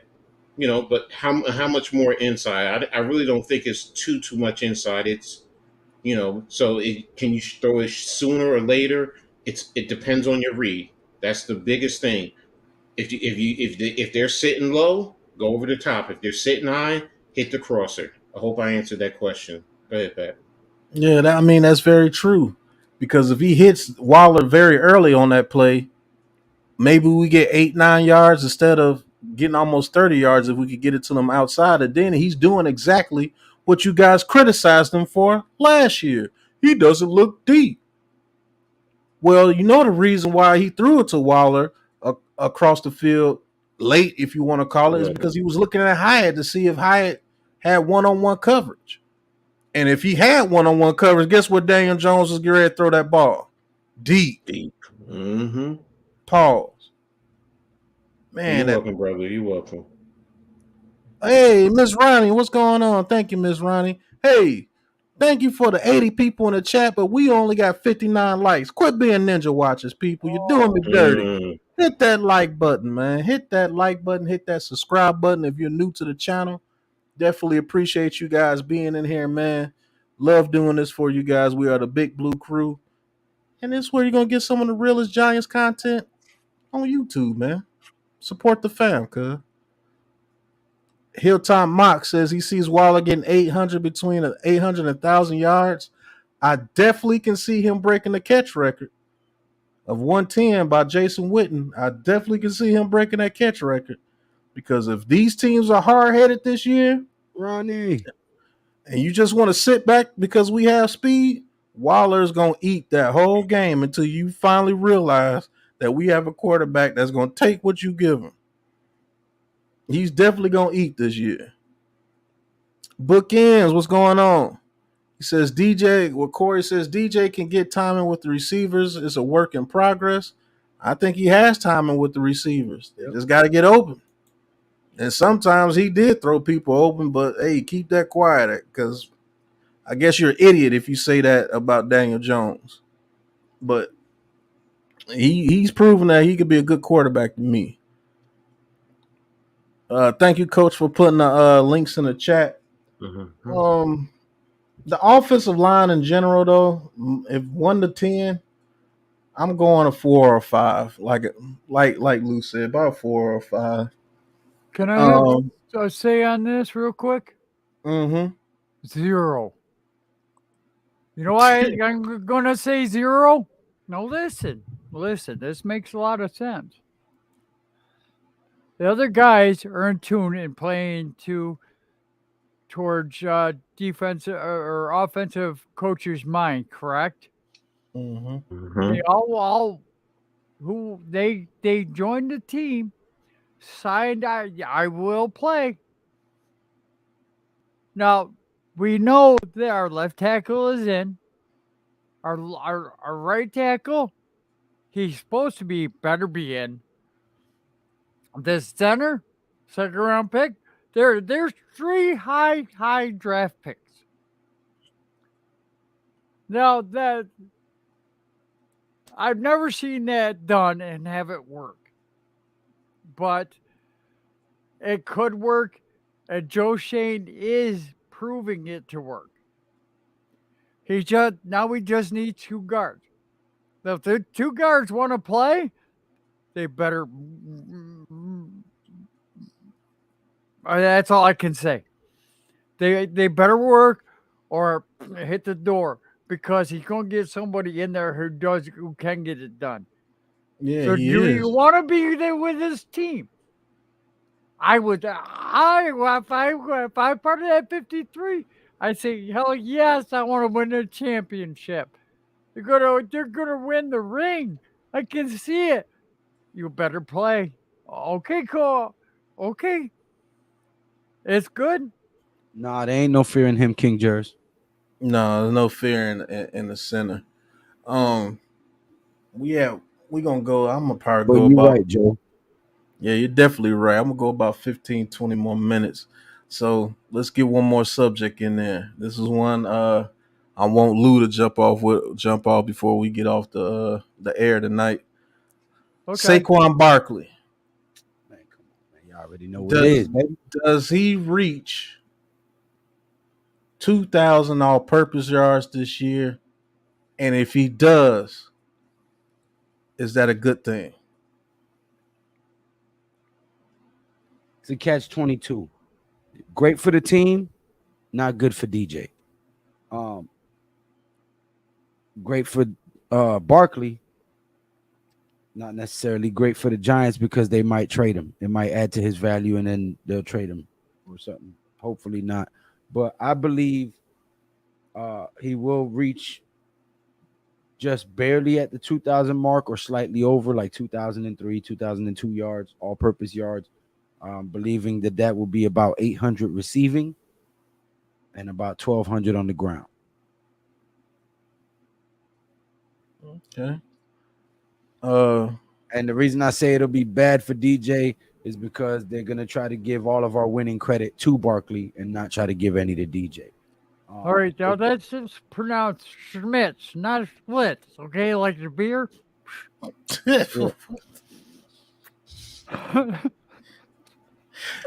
But we're with the Schmitz. right. So, Coach, what do you think about that, man? If he reaches 2,000 yards, all-purpose yards this season, is that a good thing for this team or a bad thing for this team? I know where you're It's going actually with it. good. It's a good thing. I mean, as a coach, it's a good thing because I get where some people will try and put it on Barkley, but for the team, if I'm just as a coach thinking about it from the team perspective, that forces the defense to focus on him, and it opens up other players because now if he's 2,000 all-purpose yards, what is Waller going to be having? Because what is Slayton going to be having? What is Hodgins? What is every other? That's going to open up the offense even more, where guys are going to be able to produce more. So, does that mean that DJ is throwing for 5,000 yards in passing yards? I mean, yes, it's good for the team. Yes, it's good for the team. Okay, Joe. I know where Pat's going with it though. 2,000 total yard all purpose. So Did that's that passing and rushing. Did that kid get 2,000 yards his rookie year? He'll do it again. He could do it again. Why can't he? What's wrong with it? He's on my team. Right? Yeah, my guy got 2,000 yards all purpose. That's very true. He also had what it helped him get that too. He had a receiving threat that forced teams to play back. Receiving yards. He had 1,000 rushing and 1,000 receiving. His rookie year. Darren Waller can open that up too. Yep. You got Waller and Barkley. Come on. Not only that, if it plays out that way, you're giving your rookies time to develop because Wan'Dale Robinson barely played last year before he got hurt, so he's still basically a rookie. Yeah. Right? You got Wan'Dale Robinson and Jalin Hyatt, who are both rookies. So if Barkley, Waller, and Jones do the brunt of the work and they're here and healthy for the year, they gain experience. Then next year they gain a second year in the playbook. Then Barkley doesn't have to be your workhorse. Now you can spread the ball around. These guys are all well acclimated to the system. They all know how to depend on each other, who's going to be where, what's this guy's assignment. It becomes easier. The game starts to slow down for you. So, okay, so let me ask this question. Does it take away from all the weapons that we have and the money we're spending on it? That's true, but how many touches Barkley is getting if he gets 2,000 all-purpose yards? I think because of the improvement of the O-line, that he won't get as many touches, but there'll be more yards per touch. Yes, I go with what Lou says. Because less touches, but more yards, hence closer to 1,000. I agree, 100%. So let's just say last year, what he got close to 400 touches last year. Well, but that was a heavy workload. Yeah, I understand that, Joe. Joe's part of the labor union. Hey, don't be running my guys like that. God damn it, so I think he had over 1,500 yards all purpose last year. Yep. What was it like 1,600? Close to like 1,600. No, they started resting him too. Mind you, they started. He had 1,300 yards rushing. I don't think he had many yards receiving. Well, they was resting him because of his shoulder at one point. So imagine had he actually played through. Yeah, but I'm saying what while coach is looking that up, he's gonna give me the number. But what was the mission for the coaching staff and Joe Shane to do coming into this season? See what they had and build off of it. I'm talking about after last season. What was the mission for them to do In this Rebuild, offseason, this offseason here? What was their mission? rebuild weapons. And he got Okay, picks, and he got the weapons. We're first, second, third okay, were his guys. okay. So let's just say Barkley guy had almost 400 touches to get the 16 or 1700 yards that he had last season, all purpose. Okay. So if he gets over 2,000, let's just say he gets 330, 340 touches. Is that not like how we were last year? Because if your running back is getting close to 400 touches, your team is not doing that well passing the ball. I'm just being honest with you. Well, I was thinking like Barkley was going That's to get true. 2,000 touches Yeah, and, and, and 200 catches because he has claimed he wants to be a receiver more than a runner. He needs to get one-on-one with a defensive guy. That's what they're going to do. All right. They had a ground and pound last year because it's all we had. He said, look, I'll do it. I want some money. I right. want to get paid. Well, there was a Here, big fiasco. All here we right, go. fine. I'll fire this guy. Hire this guy. I'll sign a 1-year contract, but next year I want to get paid. Next year I give him a 3-year contract. Hopefully. Go ahead, coach. He had 295 yards, 295 carries for 1312 in yards, 57 receptions for 338 yards. So he had what is that? 312 yards in total touches.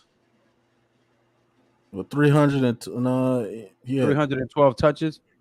hmm I'm looking and at he had ESPN.com. So and he had you said he had 200 and how many carries? it 200 says and 295, he had 57 catches. 57 catches. So Yeah, that that's means he had 360. 355 catches, 355 touches to get No, that's 16. 302. That's 300. Oh yeah. I'm sorry, I missed it. Yeah, you're right. Yeah, You're that's right. 355 touches to 55. get basically 1,650 yards. So you're saying if he gets 300, let's just say he gets 320 touches this year and he reaches 2,000 yards all purpose.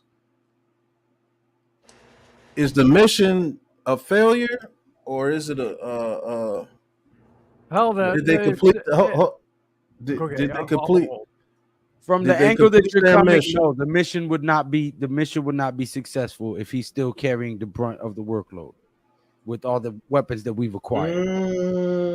No, because the total went down.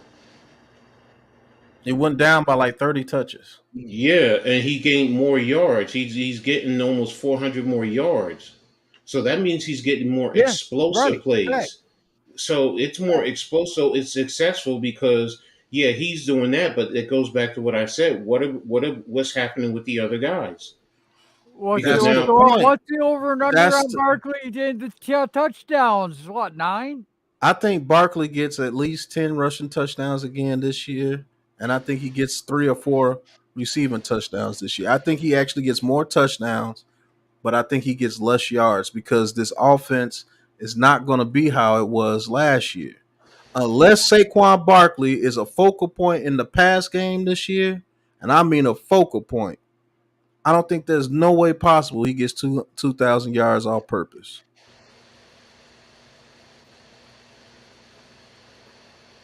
Because he would have to be a focal, because they're not going to be running the ball like they did last year. I'm sorry, they're not.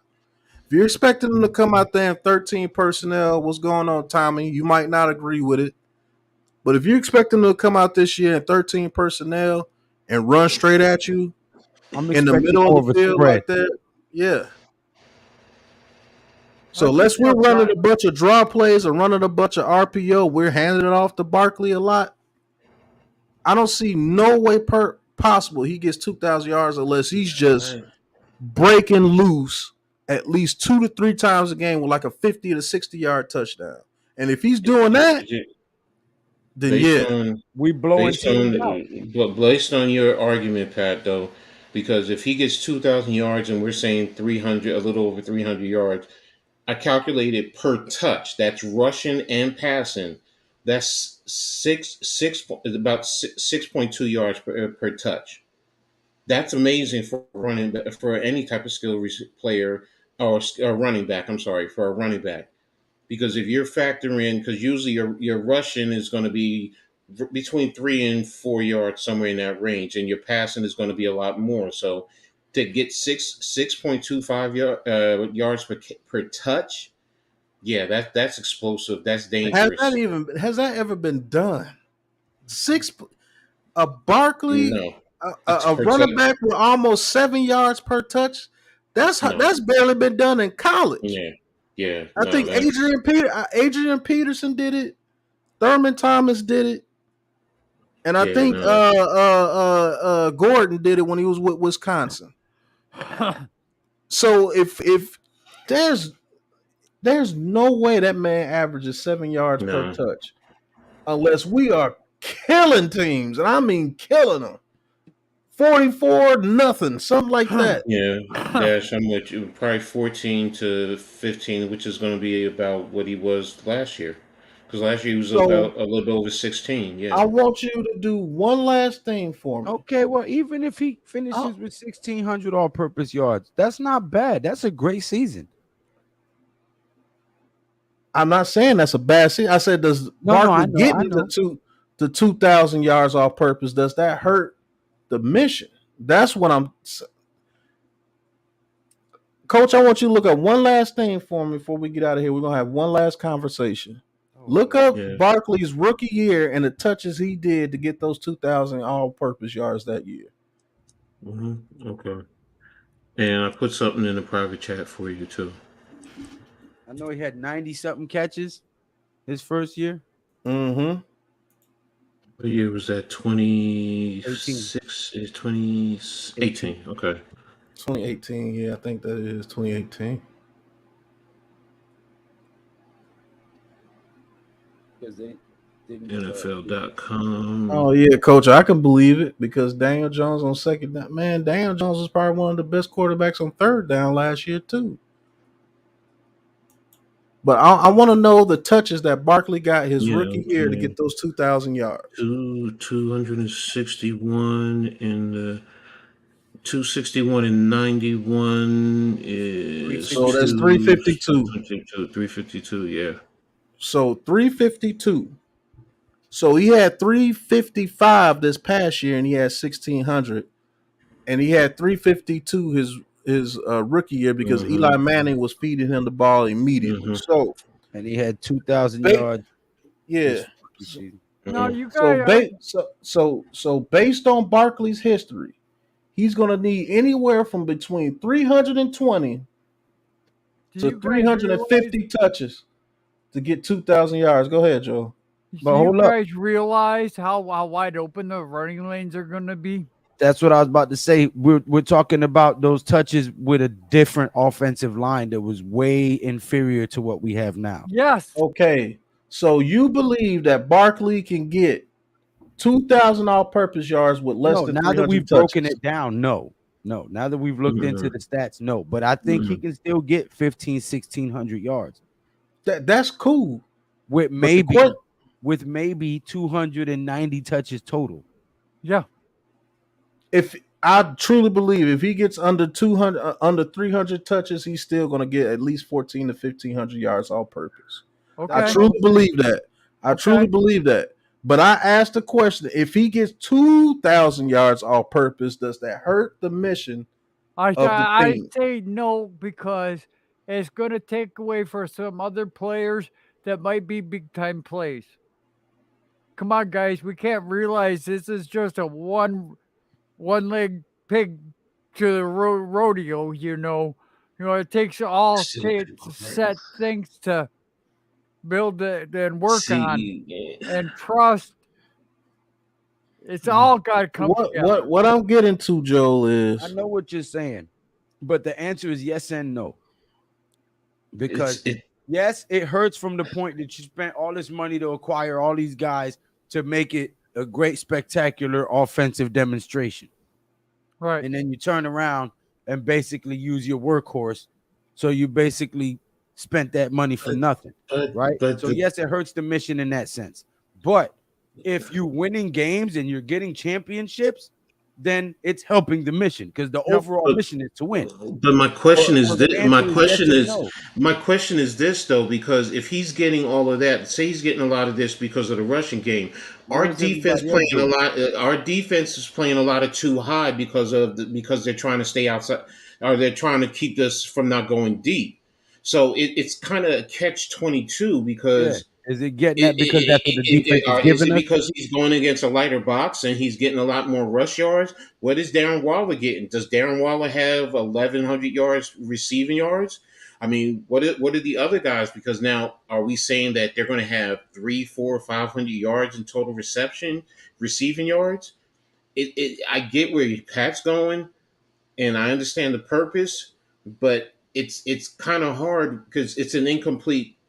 Yes, you can make the argument. Yes, it hurts, but if the offense is that dynamic and they're dominating, and you got 2,000-yard receivers, and Barkley is 1,300 yards, and say he gets another 700 yards receiving, that means the offense is that prolific. So it's kind of hard because we don't know the end result right now. We're just speculating. Because we haven't seen film on this team yet, neither. Pat, to your point, it could be detrimental, but it could also be a benefit. So I'm incomplete right now, to be honest with you. All I'm saying is if Barkley gets 2,000 all-purpose yards, I believe he's going to have to get just as many touches as he did last year. And the goal was to bring his touches down and have more air yards. Good point. And I believe he says Jones' legs hurt Saquon having ridiculous all-purpose yards. I can't agree with that either because Jones, when he was getting those yards running, it wasn't run plays being called for him. He was getting out of the pocket, running on pass plays, getting that. You see what I'm saying? The offensive line hurt Saquon not having ridiculous all-purpose yards because Saquon had to stay in and chip most of the time, and he really couldn't get into routes because he was chipping with Evan Neal most of the time last year. Jones' legs actually saved this team last year. And I can only remember about a handful of runs where Jones took away from Barkley. In the RPO, the RPOs. That's with the split zone RPOs. That's about it. So, but I'm not saying if you guys are reading it that way, I'm not saying Barkley getting major stats is a bad thing. No, it's a good thing. Mm-hmm. But is it the mission? Because the mission was to get Daniel Jones to evolve with weapons around him. So are we basically what I'm asking is if he gets 2,000 all-purpose yards, are we winning 11 games? I think I don't know that. I don't know that. Because it could still go to what I was just saying though, because it's still an incomplete scenario because I don't know what the other receivers are doing. I mean, are they totally out of the game? That's the question. What's the receivers doing if Barkley is getting all these yards? But what are the receivers doing? But Pat, it also goes to where what if we have two receivers getting 1,000 yards, and everyone else if Barkley got 2,000? What are we the greatest show on turf times 3? Yes. Wait a minute. Wait a I minute. said we're gonna be Wait the a minute. greatest show Wait a on minute. turf, Big Blue version. Didn't we do that with Tiki? Was it Tiki Barber, Plaxico Burris? Because we had Tiki with 1,000 yards, and I think he was. I don't say he had 2,000. I think he might have been 1,800. Mm-hmm. But we had him, and we had two receivers. I think it was Plaxico. Was it Plaxico and Shockey? Plaxico and Tumor. I mean, not Plaxico and Toomer. I mean, not Tiki. Oh, Nixon Um, Cruz. Nixon Cruz. no, who was it? The two receivers with the running back that was over 1,000 yards. My point being is, it can be Beckham and done. yeah, it was Beckham and Only people I know to do that, I think, was Torrey Holt, Isaac Bruce, and Marshall Faulk. That's the only people I remember doing that. Hold a minute, let me double check. And I might not. And Adrian James, Marvin Harrison, and Reggie Wayne. Hold on a minute. So why can't we do it? Why can't Jalen Hyatt, Paris Campbell, and Saquon Barkley do it? But you're saying 2,000 yards. Did Marshall Faulk have 2,000 yards in that season?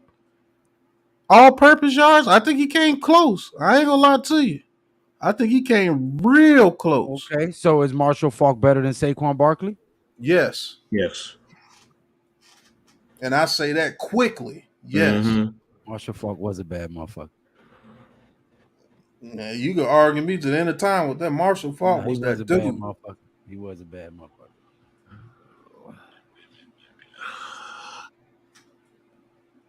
I don't know. I mean, Coach, you can look that up real quick, man. I think it was Marshall Faulk, Torrey Holt, Isaac Bruce, 1999, or was it 2000?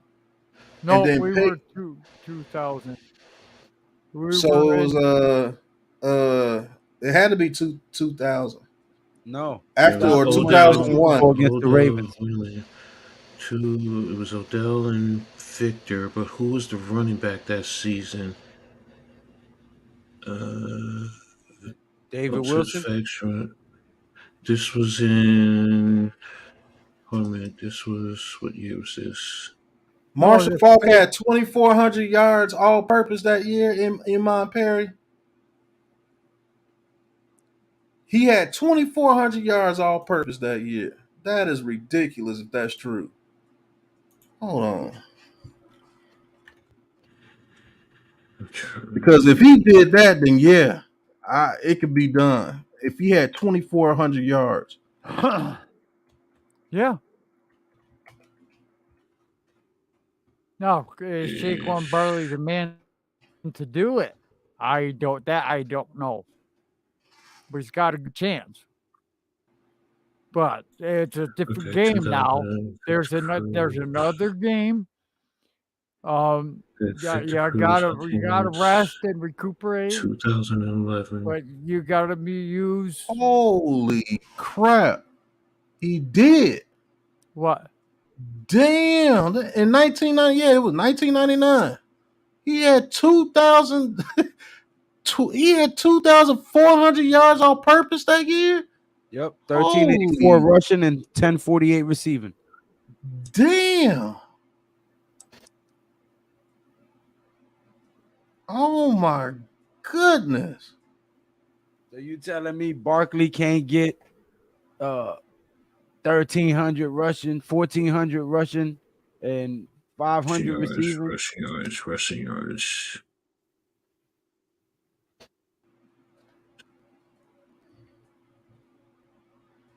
Right, and Christian McCaffrey had 1,000 rushing and 1,000 receiving.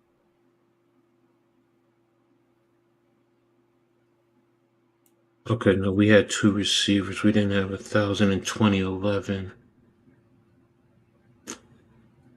Great point. Great point, Tommy.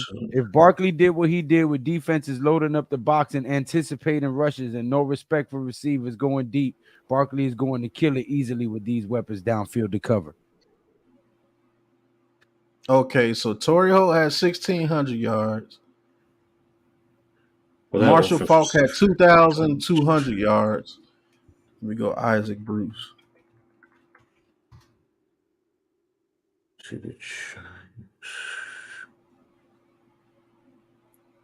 Yep, they did it. Isaac Bruce had 1,000 yards.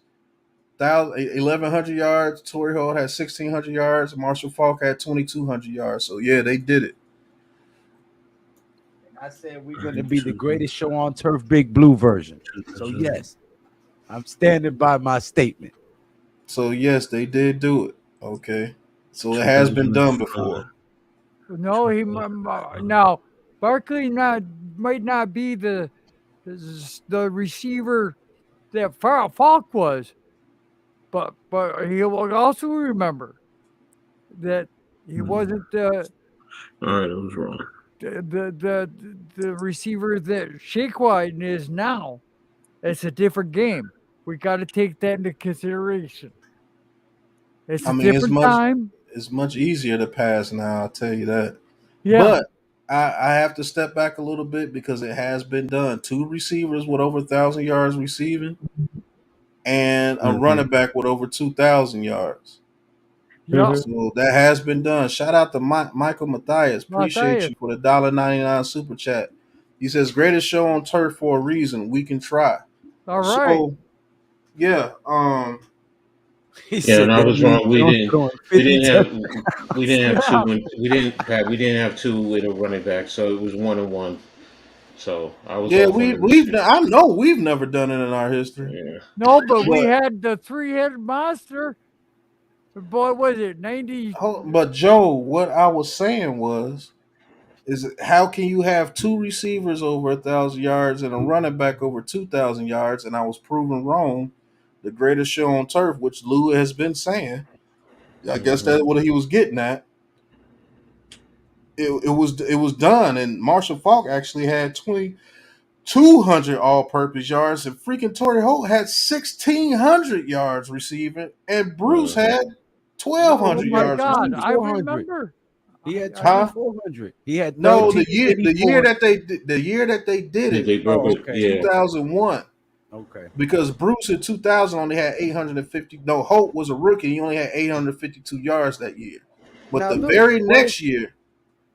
What if we get close and don't do it? What if we Barkley has 2,000 yards, Waller has 800, and Jalen Hyatt has 1,100, 1,200. That's still good enough to me if we win. Yeah, that's very good. And I was just proven wrong. Like I said, I can admit my wrongs. A team has done it. But that's one of the greatest offenses that's ever touched the field. You see what I'm saying? That's one of the greatest offenses that's ever touched the field, if not the greatest. That's why they call it the greatest show on turf, like Iman said. Yeah. But that's what I've been saying. I said we can be the greatest show on turf, Big Blue. Do you know they had almost 5,000 yards between them? 2,200, 1,600, 1,200. That is how many touchdowns did Kurt Warner throw that season? Let me see. Because if Marshall Falk had that many receiving yards as well as Torrey Holt and Isaac Bruce, and that's after Hakeem got hurt, or was Hakeem still on the team? Yeah, Isaiah Hakeem. I gotta look up him, but he threw 41 touchdowns that year. So he was damn near close to the fit. Huh? How many yards did Hakeem have? Let me look. Isaiah Hakeem. I gotta figure out how you spell his name. Because if that's the case, Shep could still fucking have 700 yards on top of that. H-A-Z. Aziz Hakeem. Aziz. All right. He actually had 742. My memory good as hell, boy. That's why I said if that's the case, Shepard could still have like 700 yards. Stop playing, man. We're going to be the greatest show on turf, Big Blue version. And that's the bottom line because Big Lou said so. You wish. Can I get a hell yeah? You wish. So they had over 5,000 yards between them. All right, that's that offense, and we get it. They were that dynamics. We have to really hope that we can get to that point, get to be that dynamic. We will this season, Coach. You've been screaming 14-3. Don't start backpedaling now. 13. I said 13-4. I never said 14-3. I said 13. I'm dyslexic. I beat records. I get merged mixed up. Kevin Boss. No, I'm not backing down on 13-4. I'm not doing that. It's just to Pat's point. Does it hurt? Because he said the mission has to lessen Barkley's touches. So that's the bottom line. Are we lessening his touches We if he's will. getting? If But he's so getting then, it with 50 less touches and the rest of our players are still producing at a high level, 700 yards, 1100 yards, 1600 yards in the receivers. Hey, shout out to Michael Matthias for another $9 super chat. He says we gotta chill. Line gonna get Jones suplexed. Played in the Super Bowl. mm-mm. No, Torrey Holt had 1,600 yards that year. Bruce had 1,100. Falk had 2,200, and Aziz Hakeem had 700. Like they Who's had the over tight? 5,000 yards between them four people. That is ridiculous. Who's Shout the out to tight Ice end? Mike 6969. I think it was Roland Williams. If I'm not Okay. mistaken. Yeah, because Miz was Tell talking him about again, that. Stephen G. I think it was Roland Williams at the time. Did you get that super Mm. chat? Yeah, I did. Okay. He had 298 yards. All right. Miz, I'm gonna stab you. That 10, 5, and 2 shit. Get out of here with them damn ties, man. Yeah. I gotta go. I'm getting tired. All right, brother. You have a All good right, one. Joe. Yeah, All right. I've been here Hey, 2 you take hours. care. God All right, bless. Joe. Be safe. See are you redoing anything Saturday or Sunday? Yeah. Well, tomorrow is Thursday, so you know I'm doing the Big Blue Lounge tomorrow. Yep. Okay, guys. Lou's doing the Big Blue. And then Friday I have Smash Mouth Trash Talk. Coach yo. Ed doing Smash Mouth Trash Talk. I'm Oh my trying to get goodness. trash talk all the teams, especially the Cowboys, since we're playing them. So any Cowboy fans that are out there, come on down on Friday. We gonna trash talk you. Hey, Stephen G, I guarantee you I'm not one of them. I'm not one of the people sleeping on Big Blue. I've been harping on this all off season. We're gonna stomp a mud hole in their candy ass. I'm telling you, it's a problem. They not ready. What Kevin Hart said, they wasn't ready. Oh, yeah, Yeah. they're not ready. You got a fight on Saturday, Lou?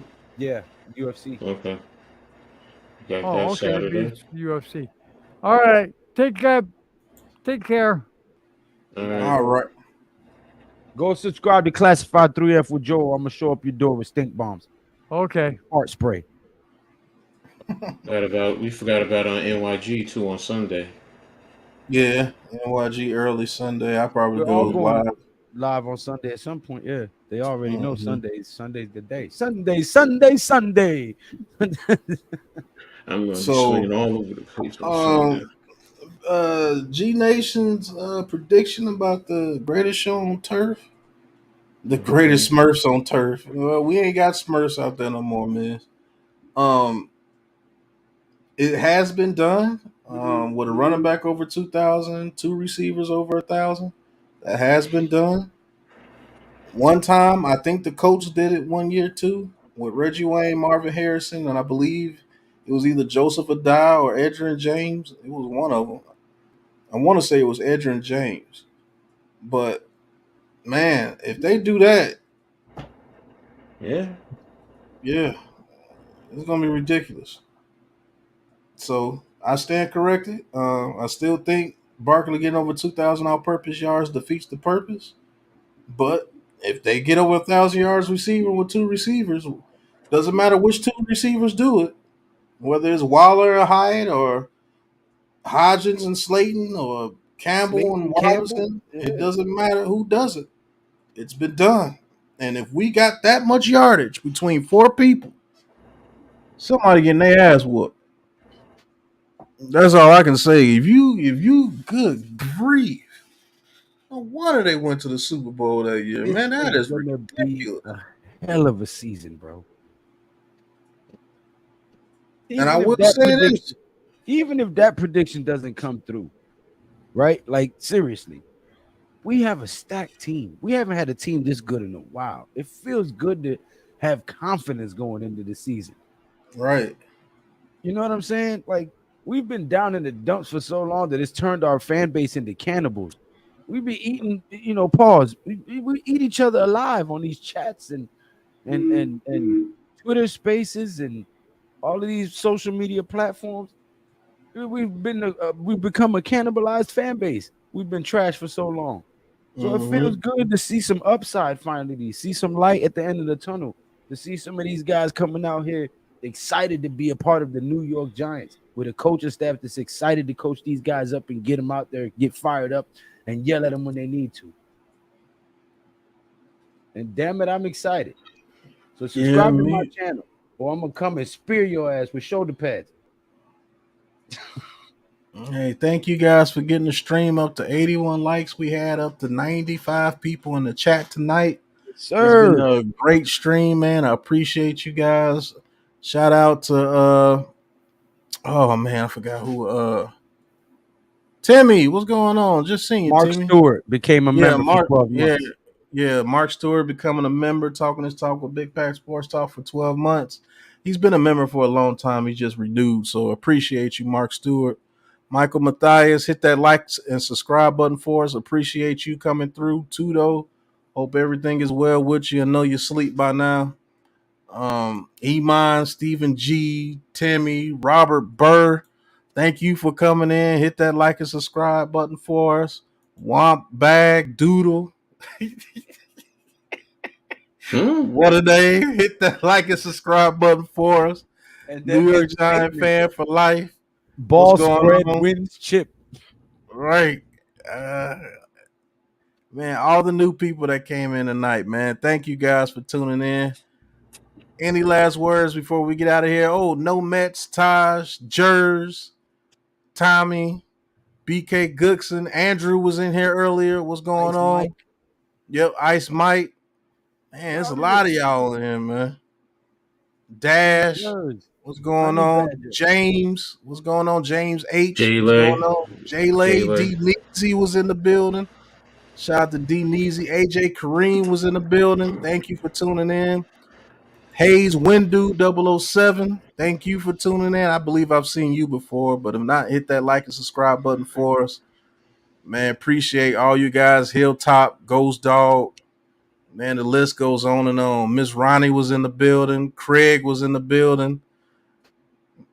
Corey Allen, thank you for tuning in. Dash, you got to stop, bro. Really? Come on, You man. said what? He was in here arguing that Jalen Hyatt shouldn't be wearing the jersey, and then he makes a video saying, "Let's go." Dash, stop ridiculous. it, man. Right. Hey, Mission Man, what's going on, Mission Man? Ain't seen you in a minute. It up because I ain't a hater, but stop it. Man. Right. Mission Man, what's going on? Thank you for tuning in. Wiz 135, hit that like and subscribe button for us. Thank you for tuning in. And yeah, Dash wrong for that one. What he got going on? But Jarius, thank you for tuning in, man. Hopefully I got everybody. Don't want to leave anybody out, man. But last words, what you got, Lou? Stop that shit, Dash. Right. That shit is not right, sir. Hey, what's the language, brother? Oh, it's over with. I went yellow when Zion was on. Yeah. Yep. And Joe. But Coach, what you got for us? I'm just ready. Like we were saying, I can feel it coming. I'm ready for those Cowboys. Right. Brokeback Mountain. All right. You know I'm ignoring you now, bro. I ain't paying no mind no more. I don't care. I'm still gonna be me. But right, sprinkle me, man. Sprinkle me. That's it. I'm gonna start doing this with the live streams, especially on Big Pat Sports Talk channel. I'm gonna leave you with a question, and you guys answer it in the comments after the live. Will the New York Giants finally have a 1,000-yard receiver again in a very long time this year? And if they do, who will it be? Answer that question in the comments. Thank you guys for tuning in. Man. The Right. catches passes for $1,000. I don't know. Hyatt, it seems like the best bet. But I'm gonna give you a dark horse. I say Slayton gets the 1,000 yards. I'm gonna say it again. And I've been saying at the beginning of the season. I think Slayton gets the 1,000 yards, but we'll see. But until the next True Big Blue podcast, until tomorrow on G Nation Inside Sports Big Blues channel. Welcome to the Gulag, people. Looks like we got another one! On the ground!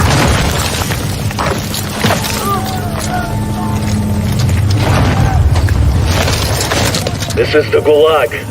In here, you fight to win back your life. Gates!